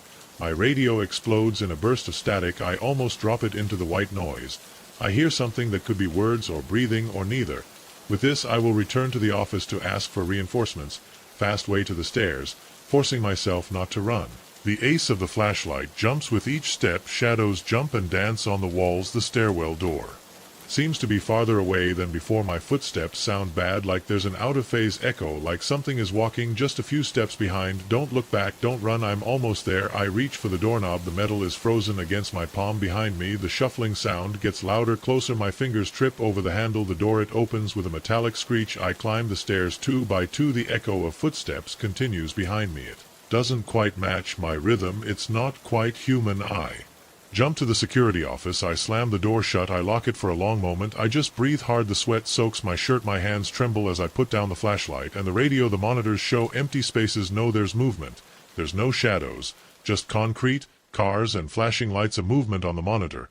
For capture, the same dark figure as before. It's on the stairs, now closer to the camera, closer to me. My hands are shaking as I write this. I need to put it in writing before I forget the details, before I start doubting myself again. The police don't believe me. My wife thinks I need help, maybe I need it. But I know what I saw. I know what happened, and I need someone to understand why I can't take the 8:45 train to go home anymore. It all started 3 months ago. I had just switched to the night shift at the accounting firm. Overtime paid better, and Janet needed the money for her mother's medical bills. The commute wasn't bad. Less people, more silence. One begins to recognize the regulars. He went up on Canal Street every night at the same time, 10:32 a.m., worn brown suit, probably from 10 years ago, scratched shoes, a felt hat with a small tear in the brim. He walked to the same seat, third row from behind, by the window, eyes closed. Even before he sat down, never moved, never spoke the first week. I barely noticed him. Just another traveler tired returning home. But then I began to notice how he looked at me at first. It was subtle. I got off at my stop in Queens, and just as I set foot on the platform I felt something. A tingle on the back of my neck when I turned to look at the train. There he was, eyes wide open, looking directly at me through the glass, not just observing, staring at me, as if he knew me, as if he was trying to tell me something. I began to lend him more attention. His suit never changed, same shiny brown fabric on the elbows due to use, the same loose thread hanging from the right cuff, the same yellowish shirt collar. The hat always in place, even when he apparently slept one night. I decided to count how long he kept his eyes closed, 2 hours and 13 minutes. No one sleeps so still, without moving their head, without changing posture, without reacting to the brakes or the train announcements. After 3 weeks I changed seats to get a better view of him. I noticed his hands never moved from his lap, pale fingers intertwined, no ring, no watch, no briefcase or purse, nothing to identify him as someone returning from work. The stares got worse, more intense. His eyes were fixed on mine through the glass, following me as the train pulled away. One night I swear I saw him smile, just a slight movement in the corner of my mouth, but it turned my stomach. I started taking pictures of him with the phone covertly, pretending that I was checking messages, but when I saw them later his face was always blurred, his brown suit and hat perfectly sharp, but where his face should be, only a blur of pixels. Janet saw the photos. "You're obsessed," he said. "He's just an old man on the train. Maybe he recognizes you somehow." Sighed, but I knew it wasn't that. The way he looked at me wasn't recognition, it was anticipation. I tried to change cars. He always showed up in mine. I tried trains earlier, later. He was always there, going up on Canal Street at 10:32. I started losing sleep at work. I was staring at the spreadsheets, seeing his face between the columns of numbers. My boss noticed. He called me to talk about my performance last week. Finally broke. I had to know. It went up as always. It sat down as always. I waited 10 minutes. Then I came over. "Excuse me," I said. "Nothing, sir. I see you every night. Do we know each other from somewhere?" His eyes remained closed, not a blink of an eye. I stretched out my hand to touch his shoulder. My hand pierced him as if it were smoke. I felt a cold air. I leaned back suddenly, opened my eyes, my face, but older, much older, tired, worn. The suit was also mine, the one I was wearing, only that aged from decades of use. I stumbled backwards, fell on someone's legs. As I looked again, his seat was empty. I ran to the next stop, took a taxi home, called sick the next day and the next. Yesterday I forced myself to go back to work. I had to. I couldn't lose my job. I took a different route to get home. It doubled my travel time. But I couldn't face that train again, waiting for my connection at the Jamaica station. I saw it. Not on a train, this standing on the opposite platform, same suit, same hat, same face. Mine raised hand in greeting. Security cameras show nothing, just me staring into space. I'm writing this on my kitchen table. It's 10:15 p.m. Janet sleeps upstairs. In 17 minutes he'll get on a train on Canal Street. I know, 'cause I feel it like a tug on my chest. The suit that I've been here for 3 years, the thread on my right fist is coming loose. My left elbow starts to wear out tomorrow. I'll burn it, but no, it won't be enough, because now I understand what he's trying to tell me every night on that train for who knows how many years. He's been waiting, watching, warning. I see the pattern now. The extra hours, the extra money we need, the long journeys getting longer, the slow wear of the fabric and the flesh. I know why it looks at me like that when I get off the train. 'Cause its gaze follows me to the platform, it's seeing another version of itself moving away again, and again time is not a straight line. Sometimes it folds in on itself like the rails of a train circling the city. Sometimes we get caught in those loops traveling the same roads until we forget how to walk differently. I told my boss an hour ago that I was quitting. I'm going to accept that job offer in Boston that Janet insisted so much. They pay less, but we'll manage. Because I know what happens if I don't. I've seen it spent, tired, traveling on the 1032 from Canal Street. Night after night after night. My hands don't shake anymore. The pull in my chest has disappeared. I think maybe I've broken the loop, but sometimes when I close my eyes I still feel the worn woolen fabric under my fingers. I still smell the metal and electricity from the tunnels. I still see my own eyes staring at me from the train window, filled with a sadness that I am only now beginning to understand. And I wonder how many other versions of me will be out there traveling in the dark, trying to warn themselves before it gets too much late. I won't be one of them. Just tomorrow we start packing for Boston, and I'm going to take the bus to work. A warm seat shouldn't scare anyone. It's what I kept repeating to myself as I got off the bus that night. A warm seat is normal. It means someone was there recently, doesn't it? But that doesn't explain what I saw, it doesn't explain what I felt, and definitely not explain what came next. It all started on a Wednesday, at about 11:30 p.m. I had left work late as usual and took line 13 on my way home. It was one of the last buses of the day. Practically empty. I went up through the front door, greeted the driver, and headed towards the middle. There was only one passenger sitting in the back next to the window on the right side. A tall, thin man hunched under a dark coat. I couldn't see his face well. His head was lowered, almost touching his chest. As if he were asleep, I sat down 5 rows ahead. I don't like seats in the back. But I also don't like to be very close to the driver. From where he was, I could see the man by the reflection in the window. He didn't move at any time. During the first minutes of the trip he raised his head or changed. 3 stops later, I looked again. I was alone. I turned completely in the seat. The last row was empty. The man had disappeared. I hadn't heard the bell of descent. I hadn't seen the doors open. No one else had gotten on or off. I got up with a strange feeling in my chest and walked to the back. The seats were all empty except for the last one on the right. That seat was hot but not warm. No, the faint heat that a normal person leaves when leaving. It was intensely warm, as if someone had been sitting for hours, as if they had a source of heat inside the cushion itself. I put my hand down, removed my fingers immediately. The heat was not natural. I returned to my seat without saying a word. The driver did not even flinch. I got off at my stop 3 blocks later. I walked to my apartment without looking behind, but I felt someone watching me from inside the bus as it drove away. That night I dreamed of the man in the dark coat. He was standing in front of my door, motionless, with his head down. I never lifted it. The dream was completely silent save for the sound of an engine idling, far away but steady. When I woke up my pillow was drenched in sweat. 3 days passed. I didn't take the bus. I used the car. I didn't sleep well. I started avoiding the windows at night. I turned off the TV. Only after covering the screen with a blanket, I was afraid to see his reflection. On Sunday I convinced myself that it had been a hallucination. I was stressed. I needed to get back to the routine. I took line 13 at 11 p.m. The bus was empty. I sat at the back.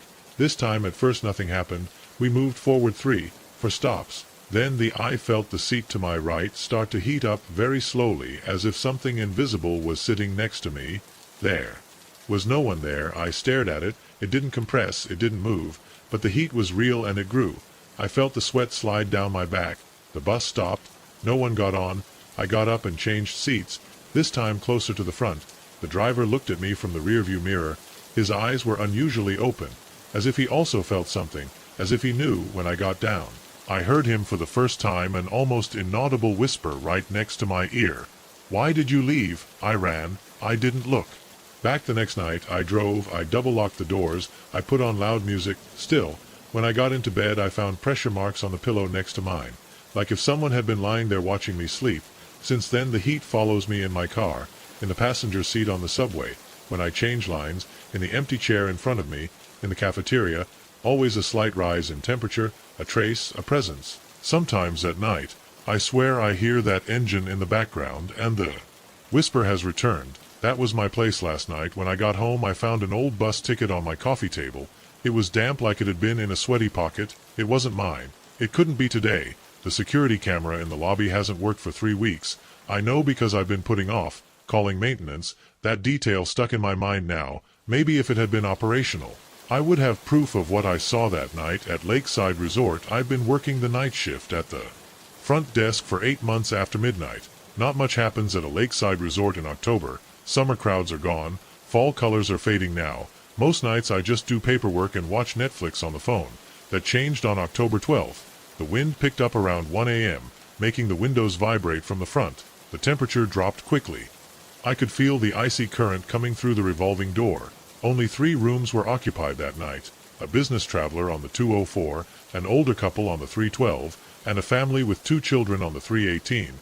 I had personally checked them in during the afternoon shift before staying to cover the night.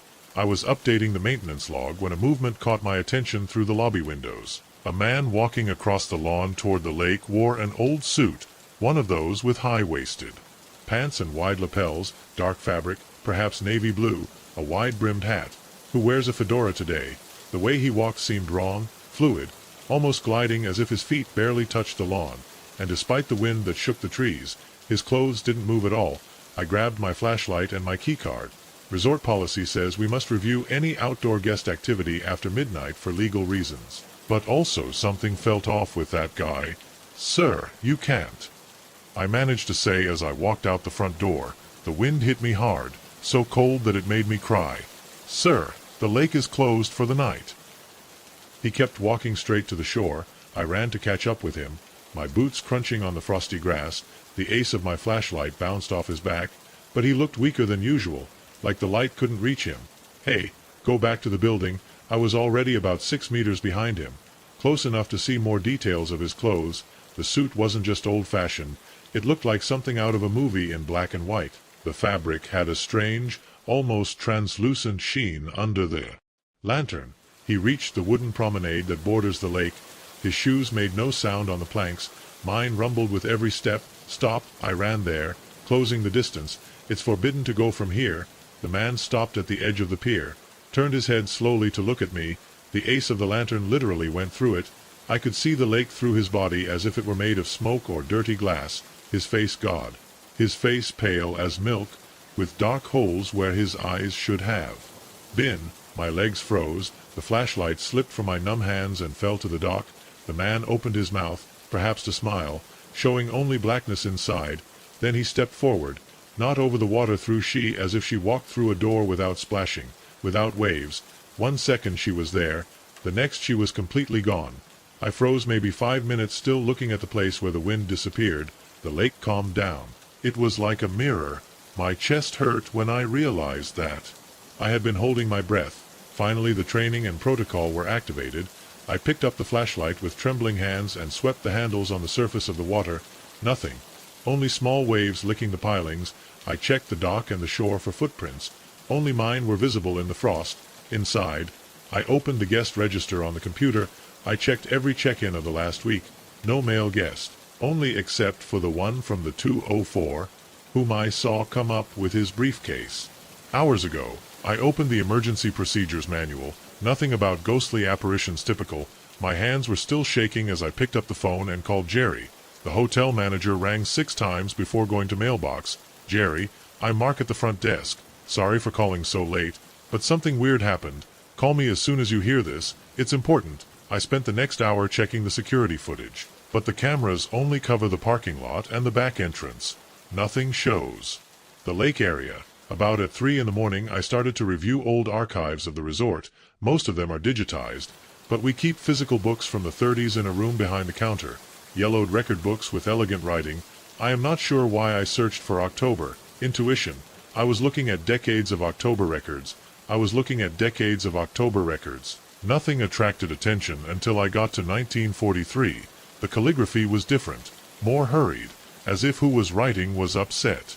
And there on the page of October 12, 1943, exactly 81 years ago, I found an entry that made my blood run cold. James Harrison, room 127. Note: the guest did not check out. Personal effects found in the room was reported to the police. I picked up the phone and searched Lakeside Resort Harrison 1943. The third result was an old newspaper article from the local archive. Disappearance of businessman baffles the police. October 14, 1943. Local authorities investigate disappearance of 47-year-old James Harrison at Lakeside Resort, Chicago. Traveling business traveler was last seen by hotel staff Tuesday night. His room was found intact the next morning with his luggage and personal belongings, including his wallet and ID. A hotel employee claimed to have seen him walking near the lake after midnight, but searches in the area yielded no clues as to his whereabouts. The rest of the article was behind a paywall, but I had seen enough. Checked more recent newspapers every few years. Another article appeared, another sighting, always in October, always late at night, a man in a suit from the 40s walking towards the lake. The sun was rising when Jerry finally called me back. "Mark, I received your message." What happened that I couldn't wait until morning? I told him the whole man in the suit, how he disappeared in the lake, the old log, the items. There was a long silence after I finished. "How long have you been working here, Mark?" 8 months. "Then you wouldn't know about the others, the night staff, who have also seen him." "We don't advertise it, bad image for the business, but it happens every few years, always the same description, always the October 12th. Why didn't anyone say anything to me? Would you have believed me if we had?" I didn't answer. "Look," Jerry said, "your shift is almost over. Go home a little sleep. We can talk more about this tomorrow. What happened to Harrison? Did they come to find out?" Another pause. "The police dredged the lake in the 43. They didn't find anything. But there were rumors, stories about gambling debts, connections to the Chicago mob, typical of making people disappear in those years. Nothing was tried." I looked out the lobby windows at the lake. The surface was brushed by the normal quiet dawn light, and if it comes back, what do I do? It won't until next October 12th. But if you're still working here by then, just let it be. It's never hurt anybody. Just walk the same path over and over again, looking for something or trying to tell us something. Who knows? I think I need a drink. Go home, Mark, rest, and welcome to the club. Not everyone sees it. Consider it special. I hung up and gathered my things. The receptionist on the day shift would arrive soon. While I waited, I kept looking at the lake. The sun was already high, dyeing the water golden. Hard to believe what I had seen.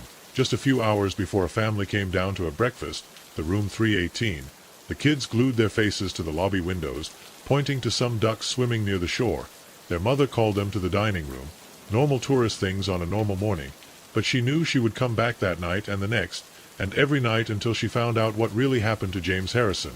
What was she trying to tell us? Why did she keep coming back to walk that same trail to Lake? The door. The main sound rang when the receptionist of the day came in. Time to go home. But as I drove, I couldn't get the image of that face turning towards me, those empty eyes, that black mouth like a well, and I wondered, what if he's not trying to tell us something?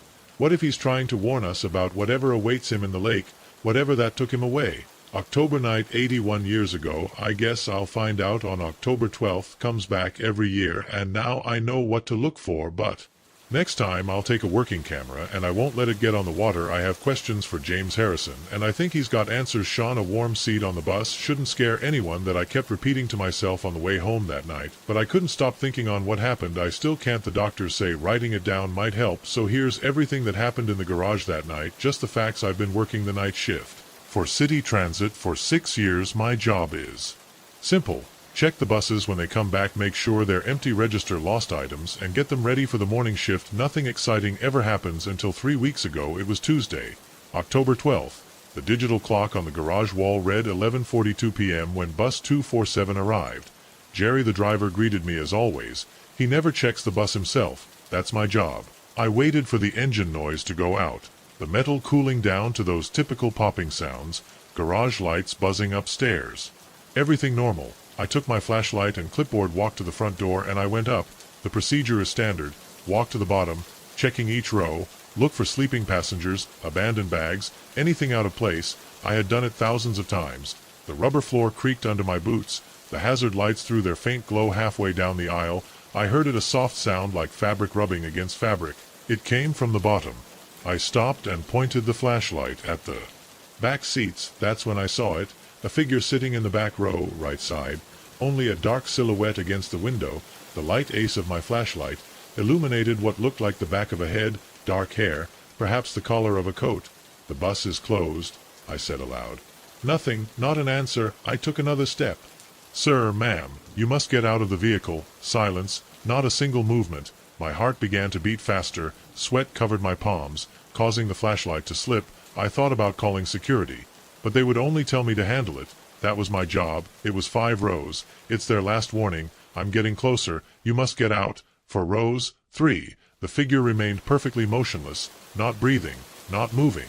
Just that shape dark against the glass in 2 rows.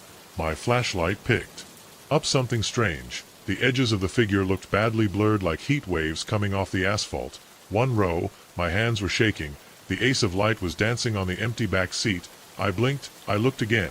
The seat was completely empty, but something else wasn't right. I reached out, touched the vinyl cover of the hot seat, not warm hot, as if someone I would have been sitting there for hours. My fingers pulled back immediately. The heat wasn't natural.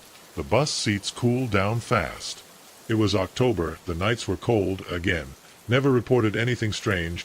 Life went back to normal, or what passes for normal. When you know what I know, I keep working the night shift, I keep checking every bus, every seat, but now I pay special attention to the warm seats. To sometimes a warm seat just means someone was there recently, natural body heat that goes away soon, normal, but sometimes that heat lasts longer than it should, and on those nights I remember Jerry and the figure who was riding on his bus and all the things we don't understand about this world. I've never told this story until now. I didn't want to sound crazy, but every word happened. It's true. I have the records of temperature to test it in case it's worth anything. The doctors say that writing it down will help me process it. Maybe they're right, but that's not why I'm telling it. I'm telling it because last night on bus 186 I felt that familiar warmth again. Another bus, another seat, but the same. Impossible heat. This time I didn't look for a figure. I didn't need it. I just filled out my report. Clear bus without incident.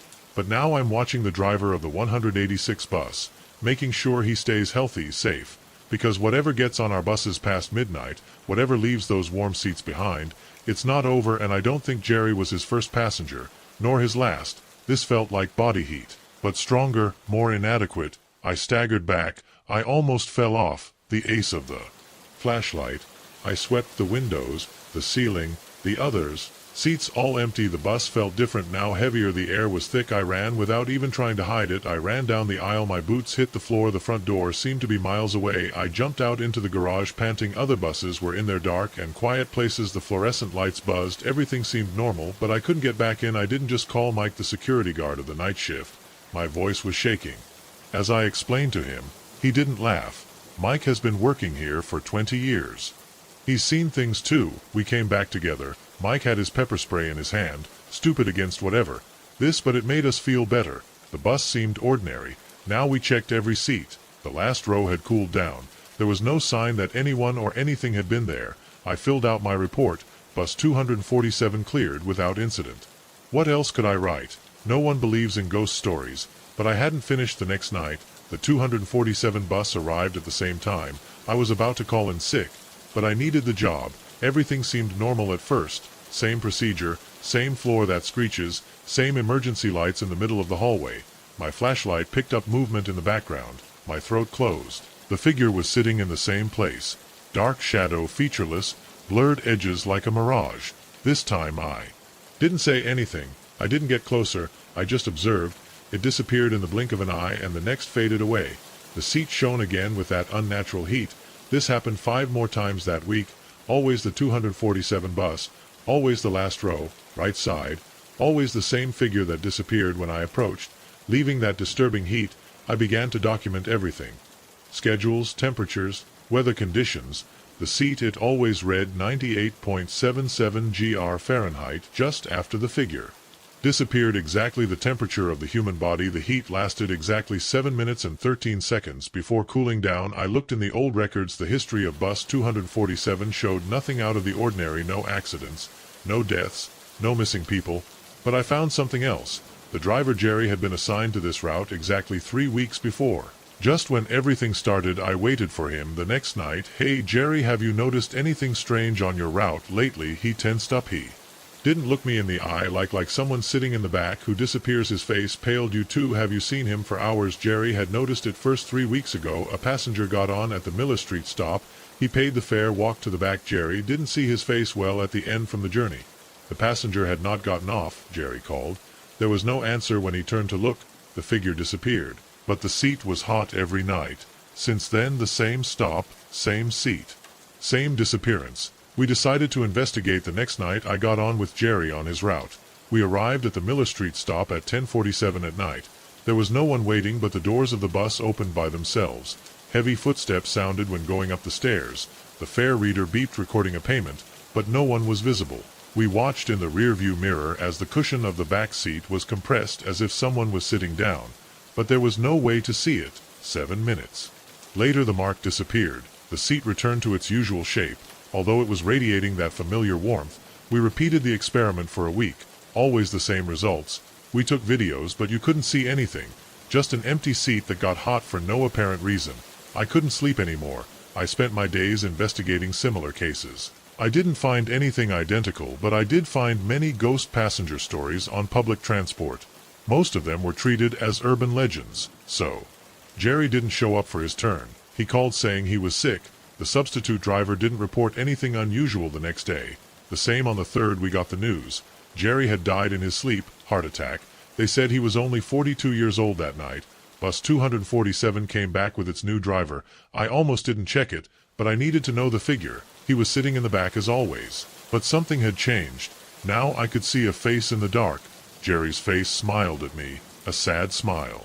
And then he faded. The seat was warm when I touched him one last time.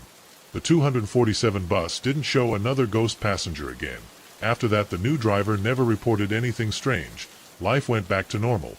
The nightly security cameras showed nothing unusual at 2:47 in the morning when I first saw him.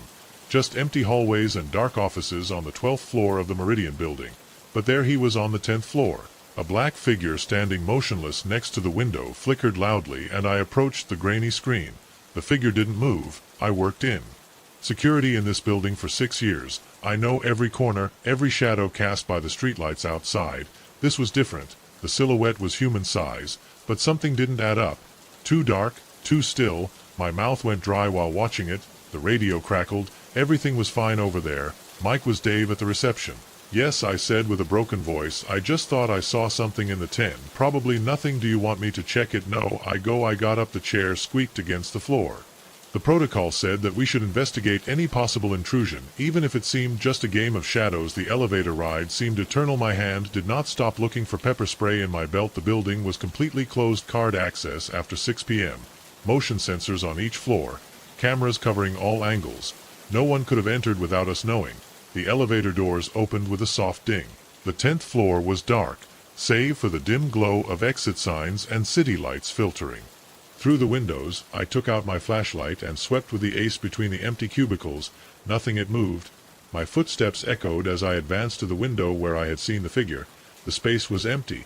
Just another dark office with generic paintings on the walls and dusty fake plants in the corners. I relaxed a little and lowered the flashlight. Then something moved in my peripheral vision. Only for a fraction of a second. I immediately turned, my heart hammering. The also revealed nothing but empty cubicles. Security. I called. If anyone is here, show yourself now. Silence, just the hum of the ventilation system. I thoroughly checked the entire floor, office by office, conference room, closets. Everything was closed, intact, but I couldn't shake the feeling that something was watching me back at my desk. I rewound the security footage. The figure was clearly visible at 2:47 in the morning, standing motionless by the window for exactly 3 minutes before fading away. I played it again and another time. It wasn't a mistake or a camera failure. Something had been there. That was 2 weeks ago. Since then I've seen it 6 more times, always at night, always on different floors, sometimes by windows, sometimes in doorways or at the end of dark corridors. Never when others are present. The cameras, they capture it only half the time. I've started documenting every sighting. Night 3, 8th floor, 1 hour 16. A figure at the entrance of the break room for about 30 seconds. No movement. Disappeared.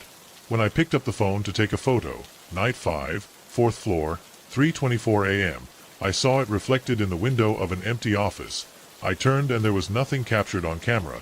Night 7, 12th floor, 11:52 p.m. Stop at the end of the main hallway seemed higher than before. Disappeared. Blinking. Night 8, 6th floor, 2:33 in the corner of my vision while making the rounds. Disappeared when looking directly. Did not appear on camera. Night 10, 9th floor, 4:17 a.m. next to the elevator. Definitely in human form, but somehow wrong. Too dark, like a gap in space. The footage shows only static for those 2 minutes last night. It was the worst.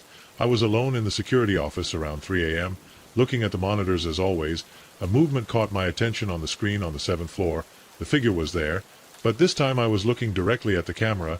I felt blood draining from my face. In all the previous sightings, I was in profile or from behind. I could now see where his face should be. Just empty, darker as the darkness around him. My hands trembled as I turned on the radio. "You have to see this," I said to Dave. "What's up, 7th floor camera? Tell me you see it too." Pause. "See, it's empty up there." Looked at the screen. The figure was gone. Rewound the footage there. I was staring at the camera for a full minute before disappearing. "Forget it," I said. It must have been my imagination, but I knew what I'd seen and I knew I had to figure out what that thing was. I spent my day off researching the history of the building. The Meridian was built in 1983. Pretty ordinary. Save for an incident in 1997, a maintenance worker fell from the 10th floor.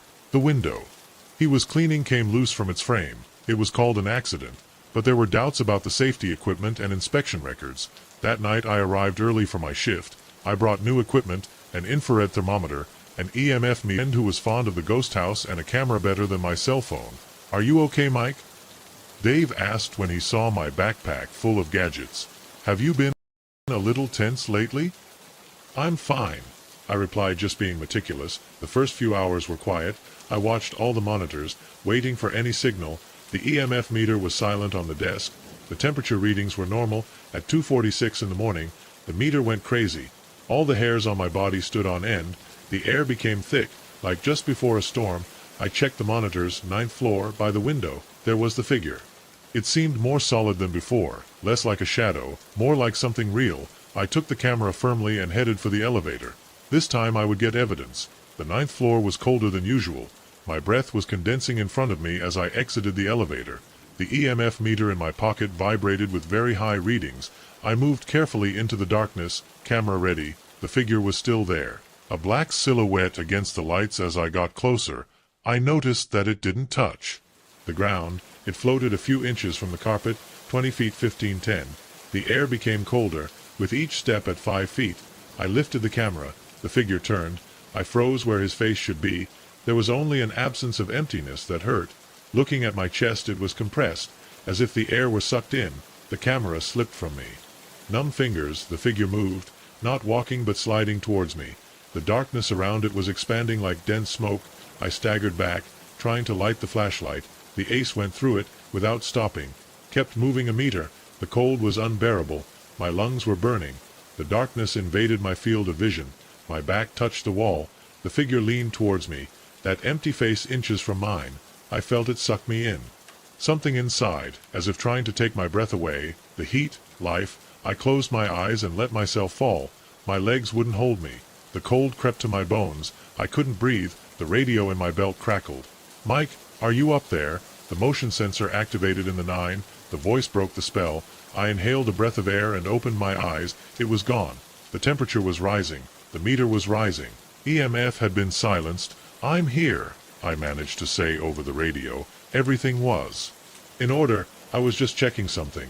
My hands were shaking so much that I could barely pick up the camera when reviewing the footage. Then I only got static. I submitted my resignation 2 weeks later. Someone else took over the night shift. Someone else tried to explain the cold spots, the peaks of EMF, the dark figure standing by the windows and looking at the city with his empty face. But sometimes I wonder, what is he looking for? What does he see out there in the darkness, and what would have happened if Dave hadn't knocked right then and there? I still walk by the Meridian building some nights. When I can't sleep, I always check the windows floor by floor, and sometimes, just sometimes, I see something. A shadow darker than the darkness, standing perfectly motionless, looking down at the street. I don't stop anymore. I stare too long, but I know it's there waiting, maybe for another maintenance worker, maybe for another security guard, maybe for anyone who stays too late and stare too long at the shapes in the dark. All I know is I'm done with night shifts. Let someone else investigate the figure in the window. Some mysteries, better leave them unsolved. I need to write this down while I have it fresh. Maybe someone can make sense of what happened to me last night at the Parkview Hotel. I checked my phone records, talked to the staff, even called the police. Nothing blocked. Arrived at the Parkview around 6 p.m. yesterday. I traveled on business to Cincinnati. Nothing special. The hotel was on a corner of downtown.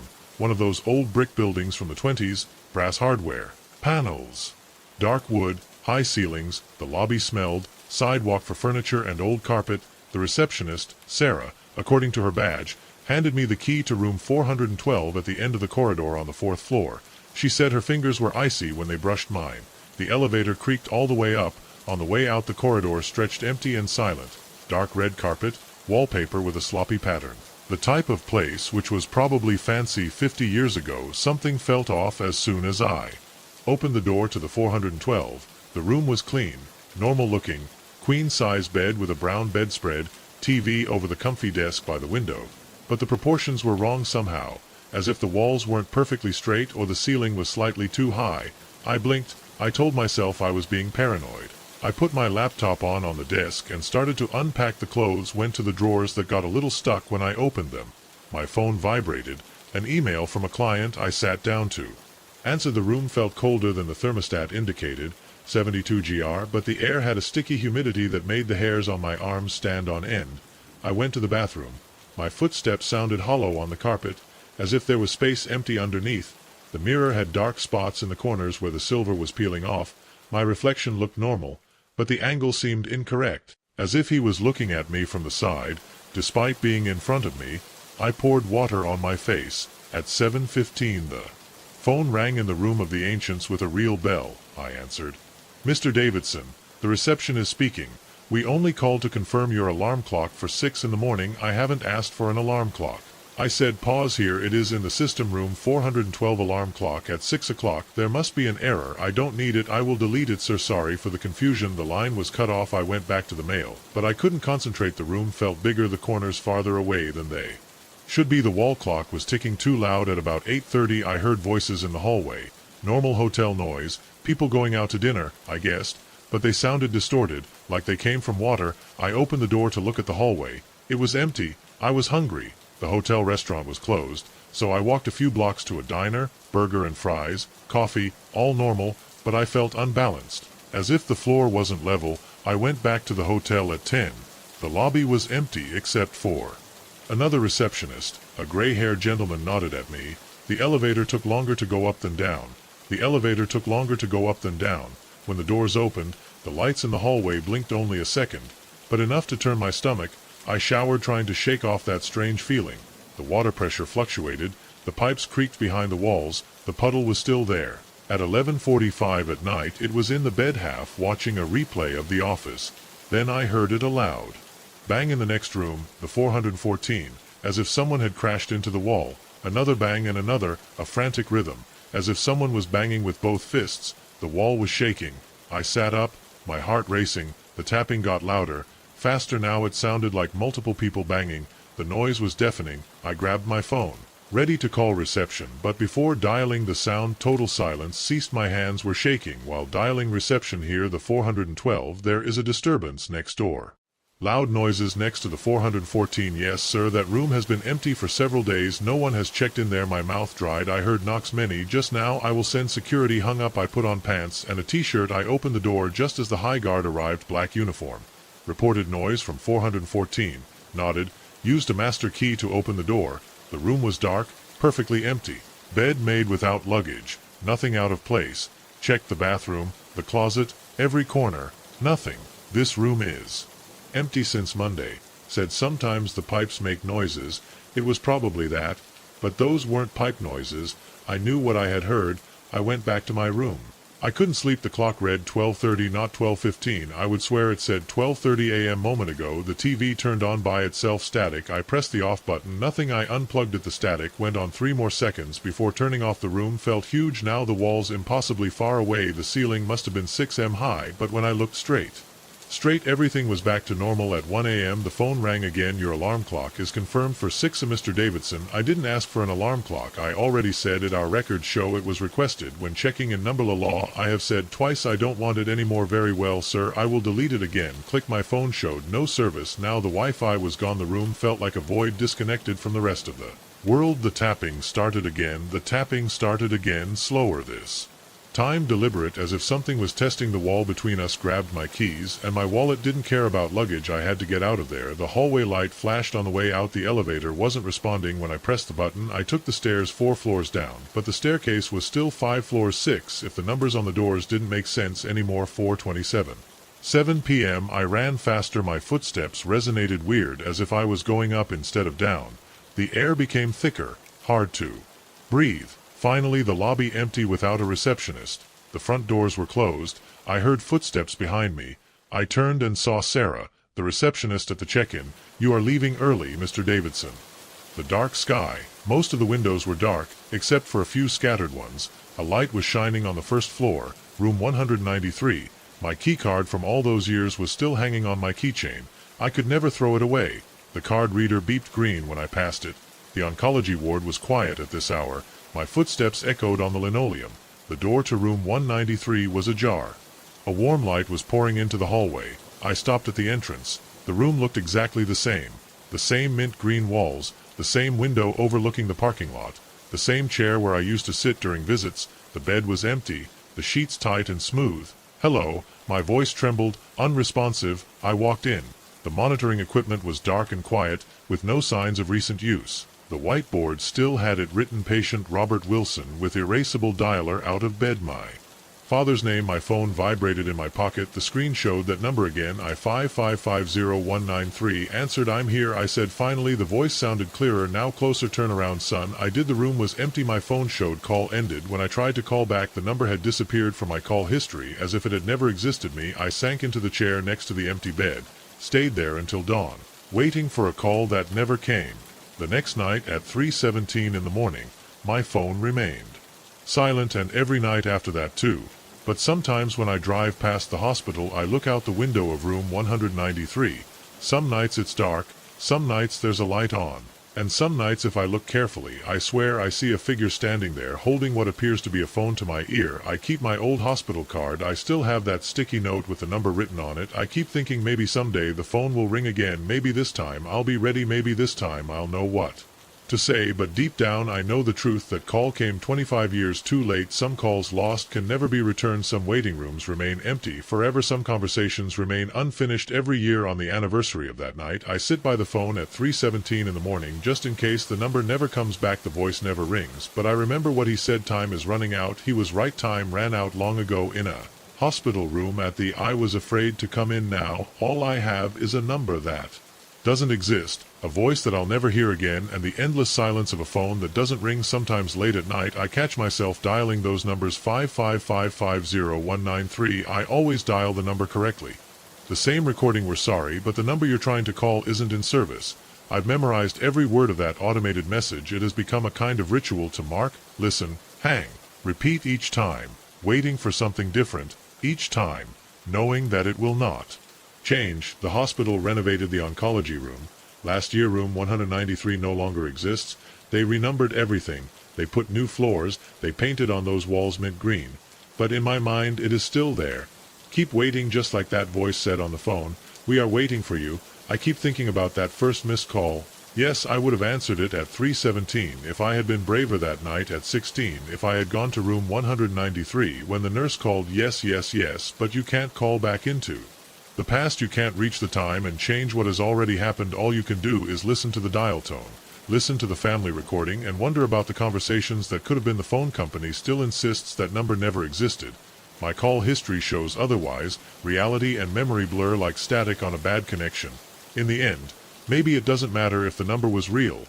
The voice was real enough. The room was real. The wait was real. Some nights I dream about that hospital hallway, with walking into room 193, phone in hand in the dreams. I always answer when it rings, but I always wake up before I hear what the voice has to say. The sticky note with the number is still on my work monitor. The ink has faded, but I already know those digits from memory. 55,550,193. A number that doesn't exist, a call that never came, an eternally unfinished conversation. Time is running out. It's always been like this. It will always be like this, but I still hope I hear. I still remember that voice asking, "Why aren't you here yet?" And I don't have an answer. I never had it. I never will. I'm a systems operator on the night shift of a hydroelectric plant. It's not an exciting job, no action, just graphic screens, green and red lights flashing. The facilities are in the middle of the forest, on the edge of an artificial lake, far enough away from the city for the sky tonight be absolute black. No light pollution, and old enough that some areas of the plant are still built on original structures from the 40s. The first weeks were quiet. I liked the routine: pressure check on the valves, turbine flow, safety check every hour, then rest, coffee, more monitoring. But then the blackouts began. No electrical blackouts, hearing blackouts, that's what I call them. Moments when everything it sounds bad, as if the ambient noise suddenly disappeared, the hum of the consoles, the beeping of the monitors, the flow of water behind the walls, everything stops. For a few seconds, the silence is not natural. It's like someone paused the world. The first time it happened, I thought it was my imagination until I saw the screens. They all froze for exactly 5 seconds, then everything went back to the normality. I checked the backup system, the energy logs, the internal network. Nothing indicated failures. Since then it happens every night, always at the same time. 211 in the morning exactly. At first I thought it was a program failure, some kind of automatic test of the system that no one informed me, but then came the other symptoms. The digital clocks were delayed 5 seconds after the blackout, not just one. All thermometers that marked 0 degrees even in summer, warning lights that turned on for no reason and went out when someone else entered the room, and the most disturbing thing: the shadows, not yours, those of others. You see a figure reflected in the glass of the control room, a silhouette behind you. You turn around, there is no one. You look at the reflection again, it is no longer there. I recorded one of those moments with my cell phone. You don't see anything strange until the 17th second. There just behind me a tall, thin figure, without a face forms. It remains motionless as if it was watching me. When I turn around, it disappears. I showed it to one of the technicians on the day shift. He told me that it was a glitch of the lens. He asked me to stop watching so many horror movies, but his voice trembled while I said it, and then I found the door. It was by accident. I was inspecting a minor leak near the auxiliary damper in the oldest section of the plant, when I noticed a hallway I'd never seen. It wasn't in the plans. The walls were stained concrete with rusty pipes dripping. The air was cold, much colder than the rest of the floor. At the end of the hallway, a steel door with a circular window had no handle, no hinge, was just there, embedded in the wall. I approached. I looked through the glass, darkness, but I felt something, as if the darkness on the other side was staring back at me. Since that night the door appears in different places. One day it is next to the maintenance room, another in front of the turbine room. No one else sees it, only I opened it once, or at least I think so. I don't remember knocking on the door. I just remember being there. Standing in front of her, the total darkness, I felt a tug in my stomach, a sensation as if my body had lost weight, as if it were floating, and then noise, not a scream, not a roar. It was a kind of chorus, voices whispering from different angles. I didn't understand what they were saying, but they were all whispering the same rhythm, as if they were praying to me. When I woke up I was on the floor of the valve room. 3 hours had happened. After that, no one knew where I had been, nor since then. The plant behaves more and more strangely. The turbines change speed for no reason. The access doors lock on their own. The cameras show empty areas that later appear full of fog or with out-of-focus figures. Last week one of the operators on the day shift resigned without giving reasons. He looked me in the eye before leaving and said, "Have you heard the water talk to you?" I laughed. He didn't. That same night I went down to the pressure room. I stopped by the secondary water channel. I turned off the radio. I closed my eyes and I heard, no water, thin old voices singing. They repeated my name. Tonight I decided not to run. I have the recordings, the photos, the diary. I have documented everything. If something happens to me it will be recorded. I know that door will open again. I know that it is waiting for me, and this time I'm going to cross it, because if what's out there can get in, I want to know what's in there. The clock on my dashboard read 11:47 at night. When I got to the rest area my bladder was about to burst, and I hadn't seen another car in the last 40 miles of that highway. The fluorescent lights buzzed over the empty parking lot. There was only one other vehicle there, a parked blue van near the entrance. I turned off the engine and stood for a moment, letting my eyes adjust to the intense light. The rest area building was a simple concrete structure with vending machines visible through the dirty windows. A single security light cast yellow circles on the cracked sidewalk. My boots creaked on the loose gravel as I walked to the entrance. The door creaked as I pushed it on. The linoleum floor showed years of use, and the whole place smelled like industrial cleaner mixed with stale coffee. A guy in a leather jacket was in the vending machine with his back to me. He didn't turn when I walked in. The door to the men's bathroom was open with a rubber stop inside. 3 urinals lined up on one wall and 2 cubbies on the other. The fluorescent light above the mirror flickered every few seconds. Water was constantly dripping from one of the faucets. I went to the middle urinal and unbuttoned the bathroom door. It squeaked behind me. Probably the guy with the vending machine coming in. I kept my eyes straight ahead, following the unwritten rules of etiquette in the men's room. The dripping faucet echoed on the tiled walls. My neck shuddered. I felt a little off, but I couldn't identify what the air was. It got heavier, colder. James, the voice came right next to my ear. Deep, rough like sandpaper on concrete. I turned my head to one side. There was no one there. My heart was pounding against my ribs. I buckled fast, almost catching myself with the zipper. James, the voice again, this time on the other side. So close I should have felt his breath on my neck, but when I turned the bathroom was empty. I backed up to the door, scanning every corner. The cubicle doors were open. No one hiding there, no windows or other entrances, just tile walls, porcelain fixtures, and that damn dripping faucet. My hands were shaking as I reached for the door handle. The metal felt icy under my palm. James behind me, now right behind me. I pulled the door and staggered out into the main area. The kind of the vending machine was gone. His truck was still in the parking lot, visible through the windows, but he was gone.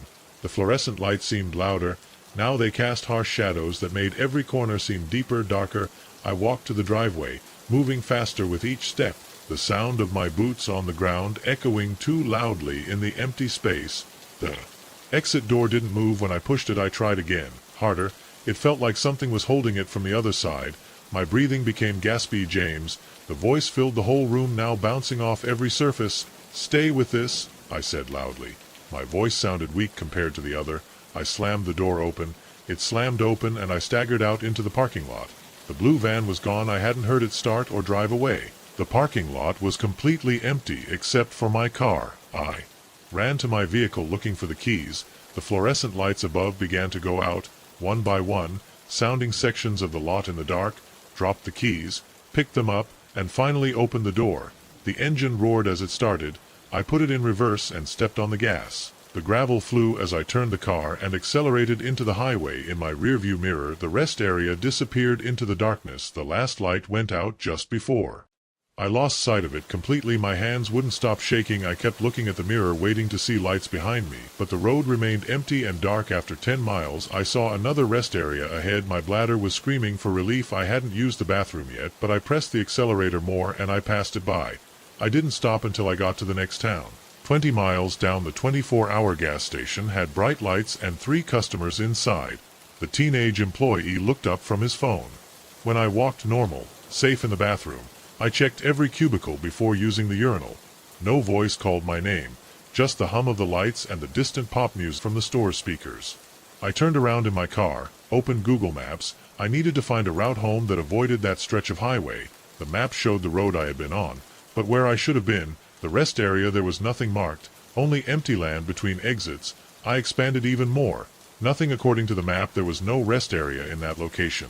My phone rang, making me jump. Unknown number. I rejected the call. Rang from new. Immediately same unknown number. I declined it again. A text message appeared. Answer the phone. James. The phone rang a third time. My hands were shaking as I looked at the screen. The call ended and another text appeared. See you next time. I turned off the phone and threw it in the back seat. The lights at the gas station suddenly seemed dim and insufficient. I started the car and headed to the interstate, taking the road far home. That was 3 weeks ago. I've mapped out new routes to avoid that highway altogether. I don't stop at rest areas anymore, no matter how much I need to, and I never drive alone at night. But sometimes my phone rings, always from an unknown number. I never answer, and sometimes, when I'm alone in my bathroom at home, I think I hear water dripping from the tap, even though I know it's well closed. Night. I woke up at exactly 11:47 at night. My phone was ringing, unknown number. Before I could reject it, a message came. I miss you, James. The bathroom also misses you.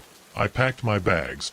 I'm leaving tomorrow, heading west. I don't know where I'm going, but I know what I'm leaving behind. I just hope it's enough, because last night after that message I got up to go to the bathroom. When I turned on the light, The faucet was dripping, and in the mirror just for a second I saw something standing behind me. I was wearing a leather jacket now. I sleep in my car. I don't sleep well anymore, not since that night 3 weeks ago. Now I leave all the lights on. All the electric bill will be ridiculous, but I don't care. The alternative is worse, much worse. I moved my bed to the center of the room, away from the walls and any corner where something could hide, where he could hide. It all started during my annual spring cleaning. My mother had been insisting for months that I clean my things out of the basement. "David, you're 32 years old. I'm not a warehouse," she had told me. I was right. So I drove to her house on a Saturday morning and started going through the dusty boxes of my childhood. The job was simple. Most things were. Going straight to trash bags, schoolwork, old broken figures, tangled headphones. Some things I put aside to keep my baseball card collection, a couple of yearbooks, my father's old watch, and then I found the car. It was at the bottom of a box marked David, 8 to 10 years old, a red 1967 model Mustang on a metal scale, about 15 centimeters long. The paint was peeling on some dots, revealing the metal. One of the doors didn't close properly, but when I saw it I was invaded by a wave of memories. It had been my inseparable companion for almost 2 years of my childhood. I took it everywhere, to school, to the park, even to bed. My grandfather had given it to me on my 8th birthday a few months before he died. "This one is special," he told me, his hand stained with age, pressing the car against my palm. "Take good care of it." I remember feeling a little disappointed. I wanted the new trendy video game, but something about the way he looked at me made me treasure it at the time. The car was battery-powered, turned on headlights, and emitted a soft engine purr, but those functions had died years ago. Now it was just a piece of metal and plastic. When I got home I put it on my desk, planned to clean it up after. 3 nights later I woke up at 3:17 in the morning. The red numbers on the clock were glowing in the darkness. Something had woken me up, but I didn't know what. Then I heard it, a soft sound like metal scraping would coming from my desk. I remained motionless, holding my breath. The sound came back. Ras, ras, pause, ras, ras. My mind ran with possible explanations. A mouse, the structure of the house, the heating, but I knew those sounds. This one was different. The scraping stopped. Now there was a new sound, little clicks, like tiny footsteps on the wooden floor. They approached my bed. I slowly stretched my hand towards the lamp on my bedside table. The clicks stopped. The silence became thick like a cloak over my ears. I found the switch. Click, light, and there was the Mustang, sitting perfectly still at the foot of my bed, its front pointed straight at me. Face as if he was looking at me, but that was impossible. I had left it on my desk about 5 meters away. I remembered it well. I had placed it next to my laptop before going to bed. I sat down slowly, the heart hammering. The car didn't move. It was just there, its chrome bumper glowing under the lamp. I took the cell phone. I took a picture of it. I needed proof. The minutes passed. I didn't blink the car either. I finally got out the legs of the bed with trembling hands. I picked it up. It was cold, cold as ice, much more than I should in a warm room. I took it back to the desk, left it exactly where it had been. I didn't sleep the rest of the night. The next morning I convinced myself that I had dreamed it. I had to have dreamed it. I went to work. I spent the day looking at spreadsheets in the hospital, trying to forget it that night. I made sure the car was safe on the desk before going to bed.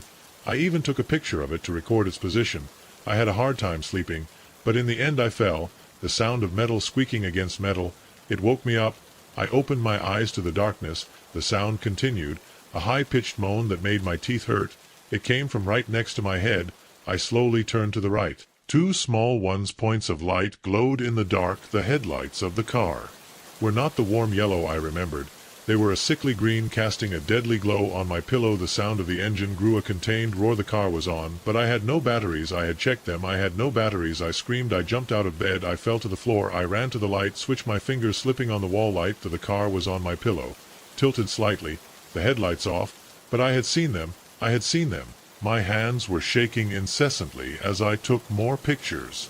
In the pictures, it seemed harmless, just a toy on a pillow, but I knew the truth. I took it again, icy to the touch, locked it in my desk drawer, put the office chair on top, heavy, solid, impossible to move effortlessly. I didn't sleep at all that night. I spent the next day at home, called work and pretended to be sick, couldn't focus on anything else, spent hours reading online, researching haunted objects. Most of the stories were clearly made up, but some had a blood-cursing tone of truth. Found a forum dedicated to cursed objects, posted my story. Most of the responses were mockery or pure skepticism. but one person messaged me private, "Your grandfather, where did he get the car?" He wrote, "I realized he didn't know. I called my mother, Mom. Do you remember the toy car that Grandpa gave me, the red Mustang?" Of course he answered, "He was obsessed with you having it. He didn't let anyone else touch it." "Why? Do you know where he got it?" There was a pause. "No, but now that you mention it, it was strange. He appeared with him right after your grandmother died. She said she found it in an antique store. But your father swore he'd seen that same car at Grandpa's house when he was a kid, 30 years earlier. They had a horrible fight over that." "What kind of fight?" "Your dad said that car was weird. He said it moved by itself at night. Your grandfather got really angry. He said it was ruining your birthday." They barely spoke to each other again. After that I hung up. Soon my head was spinning. That night I couldn't stay at home. It was hot, but I felt freezing inside. Packed a bag and went to a motel. The next 3 nights I spent there. But I couldn't stop thinking about the car, how it had moved, only how it had turned on its headlights, the sound of that engine without a battery. I finally knew I had to face it again. I returned home just before midnight. The house was quiet, but it felt burdened, as if something was waiting. The chair kept blocking the drawer. With my heart hammering it, I pushed it away, empty. A soft hum like a purr came up behind me. I turned slowly. The car was on my bed, engine on, green headlights shining. It advanced a few centimeters and then others. My grandfather's words, they came back to me suddenly. "This one is special. Take good care of it." There was something in his eyes, that time, despair, relief. The car gave another little impulse to me. I understood. Then he hadn't given me a gift. He had passed me a burden, a condemnation. That was 3 weeks ago. Since then the car follows me. No matter where I hide it, it always appears near me at dawn, on the pillow, under the table. By the toilet I have tried to destroy it. A hammer bounces on its body. The saws leave no marks. I even put it in the oven. It came out intact, not a stain. Last night I received another message from the same forum user. I had investigated more. Apparently there are records of a red toy Mustang since the 40s, always with the same description. Always passing from one generation to another, always moving by itself at night. And one more thing. In all the families that have had it, the person who delivers the car dies within a month of having always spent it.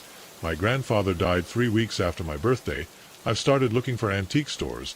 Maybe I can leave it at some. Maybe someone will buy it, but every time I think about doing it, I remember the look in my grandfather's eyes.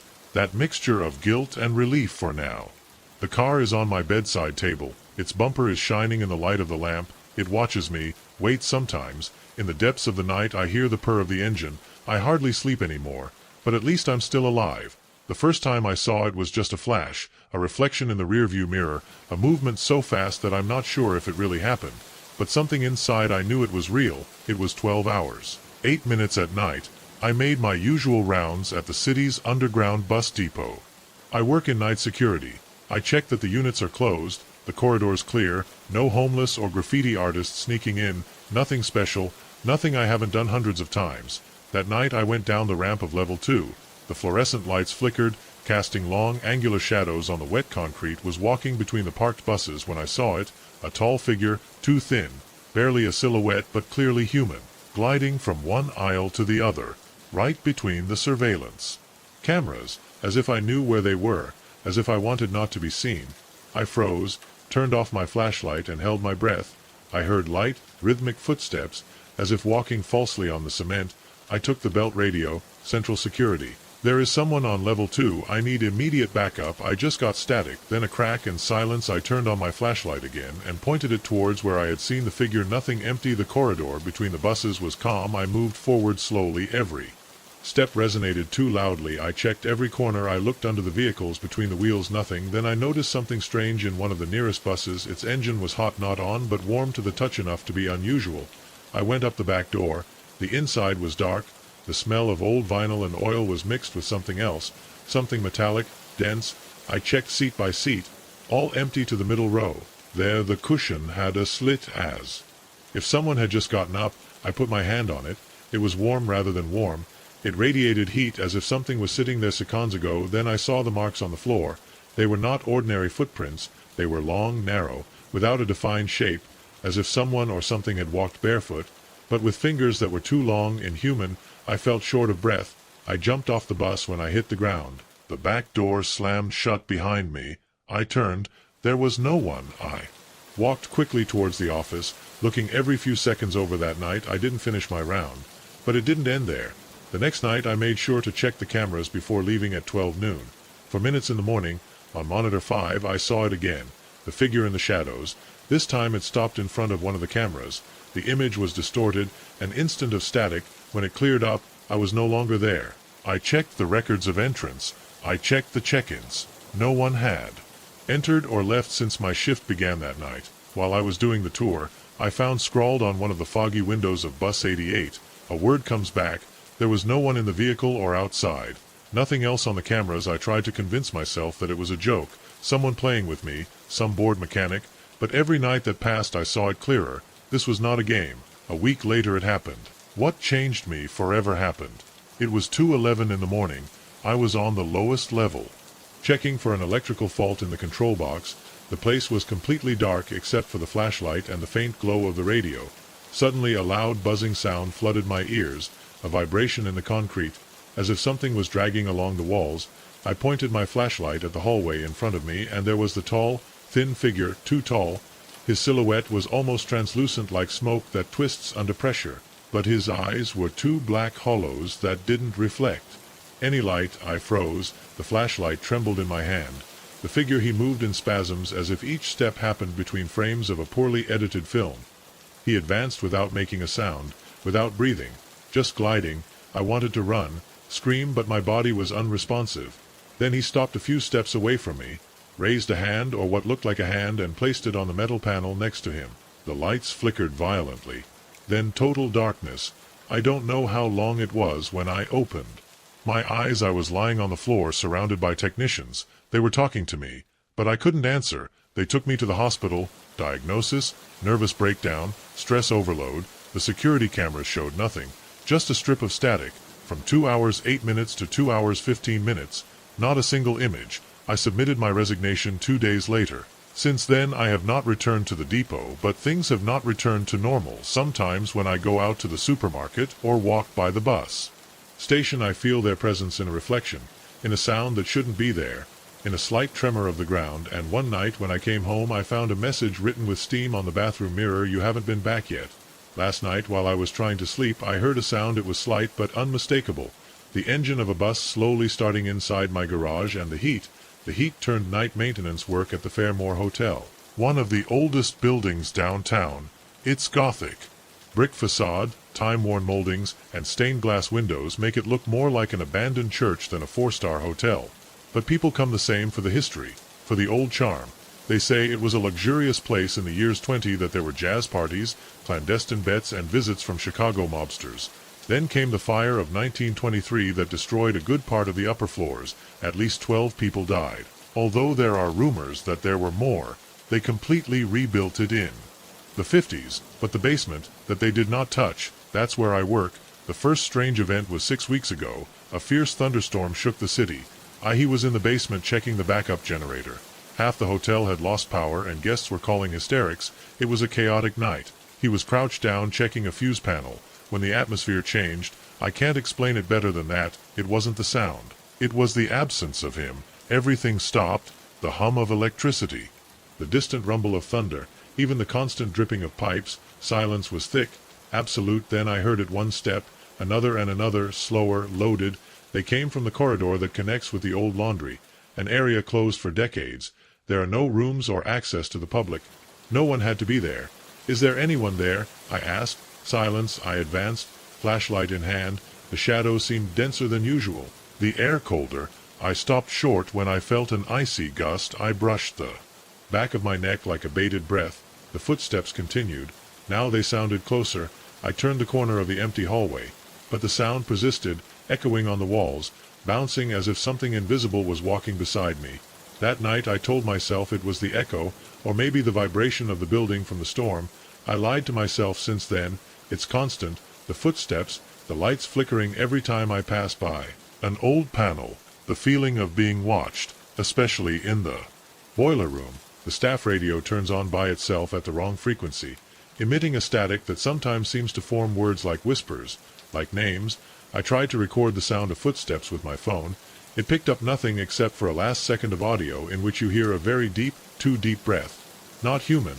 I asked some old employees. A doorman with more than 30 years in the hotel only told me, "Don't go to the archive alone. No, if you hear someone write." I froze. I never mentioned the typewriter because there is one.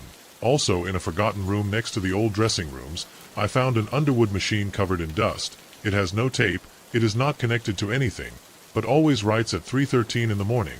The first time I heard keys pressing slowly from a hallway, I went in with the flashlight. There was no one, but on the sheet there was text written in capital letters, "You watch where you shouldn't." The next day there was neither the blade nor the machine, but he came back there. Next night in another room, he always writes me something different. Dates, names, once, the number of my employee card, followed by a time 03431 exactly. When 2 nights later a fuse box caught fire in front of me, I don't know what it is, I don't know if it's a presence or several, but something lives down here. Something that never knows it was after the fire. One night I followed the steps, went down a service tunnel that I didn't recognize. I walked through it for 10 minutes. When I looked back, the entrance had disappeared. I had to make my way through a rusty metal door that took me to the old cold room. Someone had carved something on the internal walls. Keep going down, it is underneath. But there is nothing under the basement, or did I dream of a basement last night? Rusty red door. No knob, and with something behind. Breathing. Waiting. When I woke up, it had mud on the soles of my boots and a note in my locker. A sheet torn from an old typewritten book. "You're not dreaming." Today I went back to check the hotel plans. There's one level below. It's not listed in the modern records. An even deeper basement, sealed after the fire.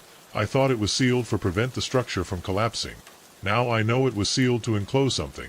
Something that wasn't meant to be woken up. But he's already awake, and he walks and writes and remembers, and he doesn't want to be alone. I can't sleep anymore. No, since that night on Route 50 in Nevada, I keep seeing her in my mind. That woman standing perfectly still on the side of the road looking into the darkness. I should have stopped, checked if I needed help, but something felt wrong. Really wrong. Let me tell you exactly what happened. I drive that stretch of Route 50 twice a week for work, hauling industrial supplies between them and Carson City. They call it the loneliest road in America for a reason. Nothing but bushes, dirt, and mountains for hundreds of miles. Most nights I don't see another car in hours. It was Thursday, October 12th, clear night, moon in the crescent. The clock on the dashboard read 11:47 at night. When I saw her for the first time, my headlights caught something pale next to the arson, about 50 meters ahead. When I got closer, I saw that it was a woman in a white dress. She was completely motionless, with her back to the road, looking towards the empty desert. I slowed down to about 40, checking the mirrors out of habit. There were no other cars in sight, only road dark behind me. The woman didn't move or try to get my attention. She didn't even turn her head. When my truck drove by, I just kept staring into the blackness as if I were watching something. Something out there. My hands clenched on the steering wheel. That route has its oddities, abandoned cars, random hitchhikers, even cult gatherings in the desert from time to time. But this felt different. The stillness of the woman. I was restless. People with problems move. They wave their arms. They try to get attention. They don't stand still like statues. I picked up the phone to call the highway patrol, but there was no sign. Typical of that section. I considered stopping, but my delivery schedule was strict, and honestly, the whole scene gave me chills. I assumed I probably had a car nearby, maybe waiting for someone. I thought I'd check on the way back in a few hours. The rest of the trip to Carson City was normal. I delivered on time. I had coffee and a sandwich at the 24-hour restaurant where I always stop. I went back east around 3 in the morning. The headlights of the truck cut through the darkness as I approached the same stretch of road. The night had gotten colder. The meter read 42 GR. I slowed down as I approached the place where I had seen it, waiting for it to be empty. She was still there in exactly the same position. Same white dress, same stiff posture, same staring into the desert as if not a muscle had moved in 3 hours. My stomach shrank. The air in the cabin became thick. This wasn't right. No one stands still for hours. On a cold desert night I stopped about 100 meters after passing it. With the gravel crunching under the tires, I stood there with the engine running, looking in the side mirror. Didn't react to the truck, didn't turn, didn't move at all. This is stupid, I muttered as I took the door handle. I needed to check if it was okay, but my hand was shaking.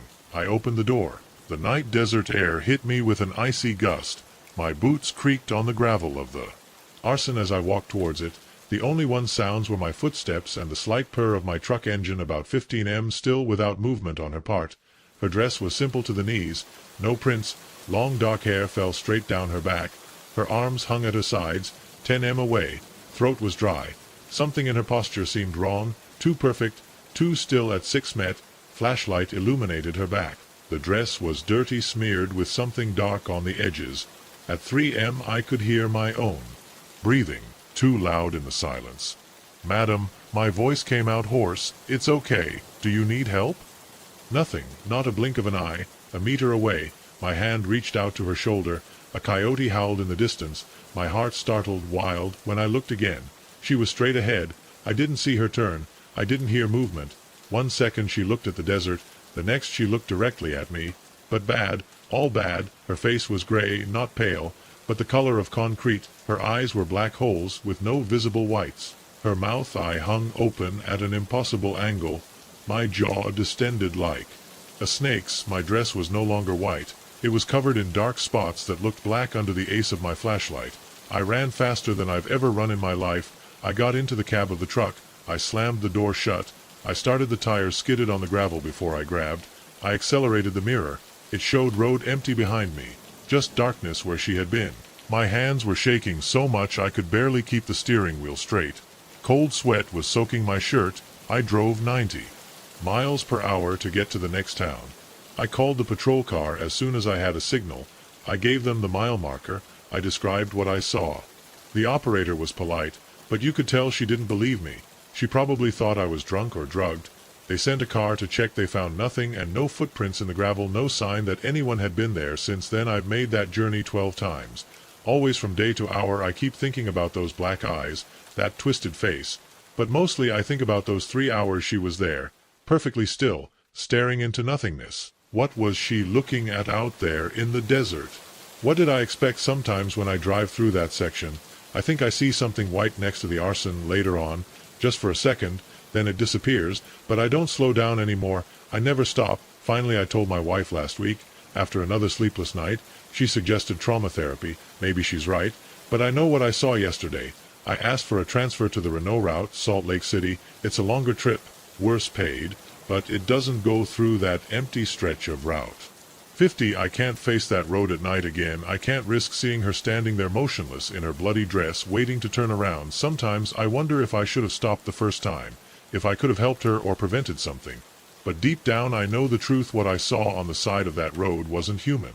I wasn't alive, and I wasn't expecting help. Sometimes I check the news looking for reports of missing people in that area, strange deaths, disappearances without explanation. So far nothing, but I keep looking. The desert keeps its secrets, and some things are better left alone on the dark roads. I learned that lesson on Route 50. I just hope I'm the only one who has to see her standing perfectly still, looking out at the endless night. I should have known I shouldn't buy used furniture. The price, $50 for a solid oak dresser, seemed too good to be true. It was the first rare thing happened the night I took her home. I was unpacking clothes for storage when all the lights in the apartment flashed only once, as if someone had turned a switch off and on. I checked the fuse box. Everything looked normal. I unpacked the dresser again. It had 6 drawers, all lined with an old yellowish paper that had smelled of mothballs and cigarettes. I started to take out the paper. It was then that I found a photograph stuck to the bottom of the top drawer, black and white, probably from the 50s. A woman next to that same dresser. She was not smiling. I threw the photo in the trash. I should have kept it. That first night I woke up at exactly 3 in the morning. Not at 2:59 or 3:1. The digital red clock was ticking. 3 Branger. My room was freezing. I could see my breath. The maintenance technician had already told me that the heating system was old, so I grabbed another blanket and went back to sleep. The next morning, got ready for work as usual. Opened the top drawer to get some socks, stopped the old paper I had thrown away, was back, everything, even the photo, checked the empty trash can. The maid service didn't arrive until Friday, and I lived alone. I was late for work that day because I spent 20 minutes looking in the apartment for the old paper and the photo I knew I had thrown away. I never found them. The next nights they followed the same pattern. I woke up at 3 in the morning. The room so cold I could see my breath. But now I also heard things, the sound of drawers sliding onward every day. Once I looked, all the drawers were closed. 5 nights after buying the dresser, I woke up again at 3 in the morning. This time it was different. The 6 drawers were open, not a little, fully spread out, something that requires deliberate effort. I sat up in bed, my heart pounding in my chest. sweat running down my back despite the cold. The street light was enough to see inside the empty drawers. I had emptied them the day before. I moved all my clothes to the closet. The drawers slammed shut all at once. The rumble made me jump. My hands were shaking as I picked up the phone and turned on the flashlight. Nothing out of place. The dresser was there like any normal piece of furniture. I walked up to it and checked each drawer, closed firmly. The old paper was still inside, and the photo was taken again. I watched her more closely. The woman was wearing a dress with flowers, her hair tied up tightly. Her face had a hard expression behind her. The dresser was in what looked like a bedroom. A mirror hung above her. In the reflection of the mirror, a dark figure was standing on the doorstep. I blurted out the photo, slipped under the dresser, knelt down to look for her. She had disappeared. No, I slept the rest of that night. I sat in the living room with all the lights on, watching YouTube videos to keep me awake. When the sun came up, I called work saying I was sick. Spent the morning researching the thrift store where I bought the dresser, found the number and called. Hello, bought an oak dresser with 6 drawers last week. Do you know where the woman who answered came from? It sounded boring. We received donations all the time. We don't keep a detailed record. This one came in last Tuesday. Big 50s things from a sale of goods. Full house owner died without family. That's all. I asked for the address of the sale. I shouldn't give it, but I mentioned the strange things that were happening, and she took pity on me. The house was on the other side of the city's small brick garden. Overgrown weeds sign for sale at the window. I knocked on the neighbor's door. An elderly man replied. I had a hard time convincing him, but he told me about the previous owner, Martha Kendrick, lived alone 40 years after her husband disappeared. She died in her bed 2 months ago. Did she disappear? I asked. The old man nodded. In the 53. Police investigated, but never found anything. Martha said he left her, but no one believed her. She changed. After that she became bitter. She isolated herself. I showed her the photo on my phone. I had taken one before she disappeared under the dresser. Her eyes got bigger. That's Martha. Where did you get this? The dresser in the photo. I bought it in a store. He looked at the image. Is there something wrong with that dresser? Martha talked to her at night, screamed like she was arguing with someone who wasn't there. That night I didn't try to sleep. I sat in my room looking at her comfortable. At 2:59 in the morning the temperature dropped. I could see my breath again. 3 anger and the drawers opened slowly, one by one, from top to bottom. The sound of wood sliding on wood filled the room. A voice whispered from the female dresser, angry, you shouldn't have bought it. My whole body was shaking. I wanted to run, but I couldn't move. The drawers slammed shut, one by one from top to bottom. Bang. Then they started to open again, faster. This time the voice got louder. It's mine, he's mine. Another voice joined in, masculine, choked as if talking through a wall. Help me. The drawers were closing and they opened faster. Voices argued, overlapped. The female screamed. The male begged, ran, took my keys and phone, spent the night in my car in the Walmart parking lot. When I returned in the morning, the dresser was still against the wall, drawers closed. I opened them one by one. The paper was gone. The photo was in the top drawer. I took it with trembling fingers. I really examined it. The figure in the mirror, a man in a suit, his face was turned. I turned the photo over, writing on the back, Harold and Martha Kendrick, September 15, 1953, the day before the photo disappeared. I fell. It landed on my back on the ground. The figure in the mirror had turned. Now it showed the face, Harold Kendrick's face, crooked with terror. I sold my television, well, and bought a better one. I replaced my leather sofa and replaced it with a new one. But I couldn't give that dresser away. I couldn't sell it. I couldn't allow someone else to buy it without knowing what came with it. I rented a storage room. I put the dresser in there. I changed the lock 3 times. Because it always appeared broken. Every month the bill for the storage room arrives. Every month I pay it. Sometimes I drive by night. The light of my unit is always there lit, though I never installed one. Sometimes I hear voices arguing as I pass by, angry screams from a woman, muffled pleas from a man. I keep paying the bill. It's cheaper than therapy, cheaper than the guilt I'd feel if I let someone else buy that dresser. The local newspaper ran a story last week about Martha Kendrick's old house, new owners doing renovations. They found something in the walls. Male human bones of the 50s. They identified them by dental records. Harold Kendrick. The dresser is still in that storage room, still padlocked. But sometimes late at night I wake up at exactly 3 in the morning. My apartment feels cold. I see my breath in the air, and I wonder if some things can't be locked up, if certain evils seep through walls, doors and locks. I wonder if Martha Kendrick is still arguing with her husband. Still holding him close even after death. I wonder if he knows they found him. I wonder if he cares about the storage room. He called me yesterday, something about a broken lock again. I still haven't gone to check. I'm not sure. I want to know if the dresser is still there. Know those nights when everything seems too quiet, that kind of stillness that makes you hear your own heartbeat, every creak of your, and suddenly you become hyper-conscious. As I drove down an empty stretch of road with only the headlights cutting through the darkness, it had been a long day and my eyelids getting heavy. The soft hum of the engine and the steady rhythm of the tires on the asphalt didn't help with my fatigue. I glanced at the clock at 12:47 at night. The next town was about 30 miles away, but I figured it would get there no problems if my car was running suddenly. The engine made a strange noise. A small jolt ran through the car and I instinctively leaned forward as if that could be fixed. The dashboard lights flicker, and without warning, the engine completely died. My heart sank, the power steering stopped working, and the car started to lose speed.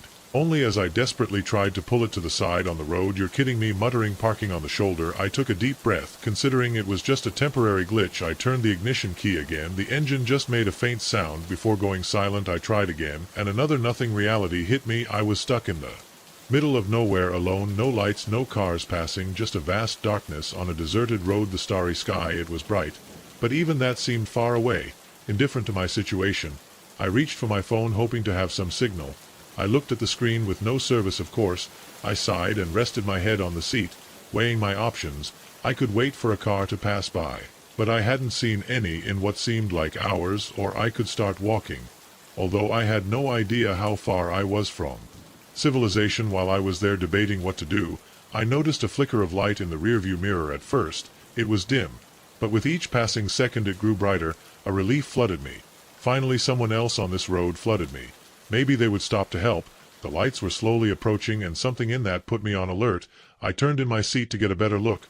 The vehicle was still a good distance away, but I was moving forward to an oddly measured pace. Didn't pass quickly, as most cars on an open road would late at night, instead approaching cautiously, as if the driver wasn't in a hurry.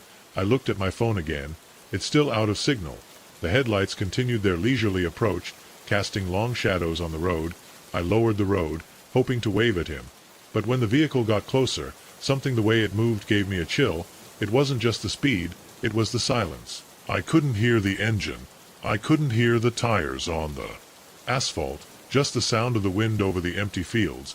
When the vehicle finally stopped behind me, I felt my pulse in my throat, leaning over the window, raising an arm in a feeble attempt to signal.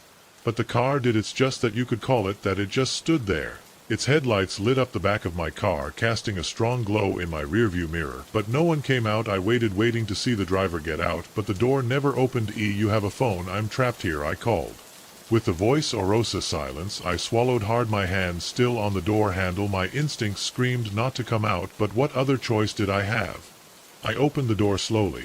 The hinges creaked in the stillness of the night, much louder than they should have sounded. My feet touched the pavement, and the moment I stood up, the vehicle's headlights went out. The sudden darkness blew me up. My eyes struggled to adjust for a second. I thought maybe they were saving battery, or that they didn't want to blind me. But when my vision improved, I noticed something. The vehicle, or whatever it wasn't just silent. Now it was completely invisible, merging into the night. I could barely make out its silhouette, but it was bigger than I expected. No car should be that big. A shiver ran down my spine. My breathing quickened. I backed away with my instincts screaming at me to retreat, but just as I did, I heard slow, deliberate footsteps coming from the direction from the invisible our vehicle. My heart pounded in my chest as I tried to make out who or what was approaching. The sound stopped abruptly as it had begun. I stood there, with gasps, waiting for something, whatever it was, to happen. But the silence spread out. No voices, no movement, only the eerie stillness of the night. I quickly returned to my car and slammed the door shut. My hands trembled as I was struggling with the insurance. I didn't know what was out there, but I wasn't willing to find out. I just needed to wait. Maybe the vehicle would leave. Maybe someone else would pass by soon. But every second felt like an eternity. Then a soft knock on my window jumped, my heart almost escaping from my chest. I slowly turned my head, fearing what I might see. But there was nothing. No one there. Just the same dark road, and empty. Another blow. This time on the other side of the car. My eyes quickly went to the passenger window, but again nothing. I took my phone. Even though I knew I still had no signal, I just needed to hold something. Something that would make me feel in control. But then the blows became more insistent, faster, stronger, as if whatever was out there was impatient to endure it more without thinking. Pressure. The sound echoed in the night for a brief moment, the banging stopped, and I allowed myself a little glimmer of hope. Maybe it had scared him. Maybe, but then I saw him, a figure standing right on the edge of the glow of my board. Too far away to make out details, but close enough to see his tall silhouette, motionless, only there, watching my breath cut off my throat. I couldn't move, I couldn't think. I could just look back at my eyes fixed on the shadowy figure. Endless seconds passed, but it didn't move. It just stood there as if waiting for me to make the next move. I don't know how long we were like this, yes. I froze with fear and that figure lurking beyond the reach of my headlights. But eventually my body reacted. Before my mind, I turned the key in the ignition one last time, and miraculously the engine roared alive. I didn't wait. I started the car and stepped on the gas. The tires squealed as I launched myself back onto the road. I didn't look back once. The only thing I could think about was walking away, finally allowing my body to breathe again. My hands were still shaking on the steering wheel. I don't know what it was that was there that night, and I don't want to know, but I still feel its presence. Every time I drive down that stretch of road, and I can't shake the feeling that it's still there, waiting. It's funny how quickly something can go from being a fun adventure to something that stays with you forever. Was supposed to be a great trip, a weekend on the road with my closest friends, just like in the old days, before life got so busy. You know the kind of trip, laughs until your stomach hurts, stops at weird roadside attractions, loud music as we left the city behind. But the excitement didn't last long. What started as a carefree getaway turned into something I still can't explain. It was the second night of the trip. We were in the middle of nowhere, just south of the state line. None of us knew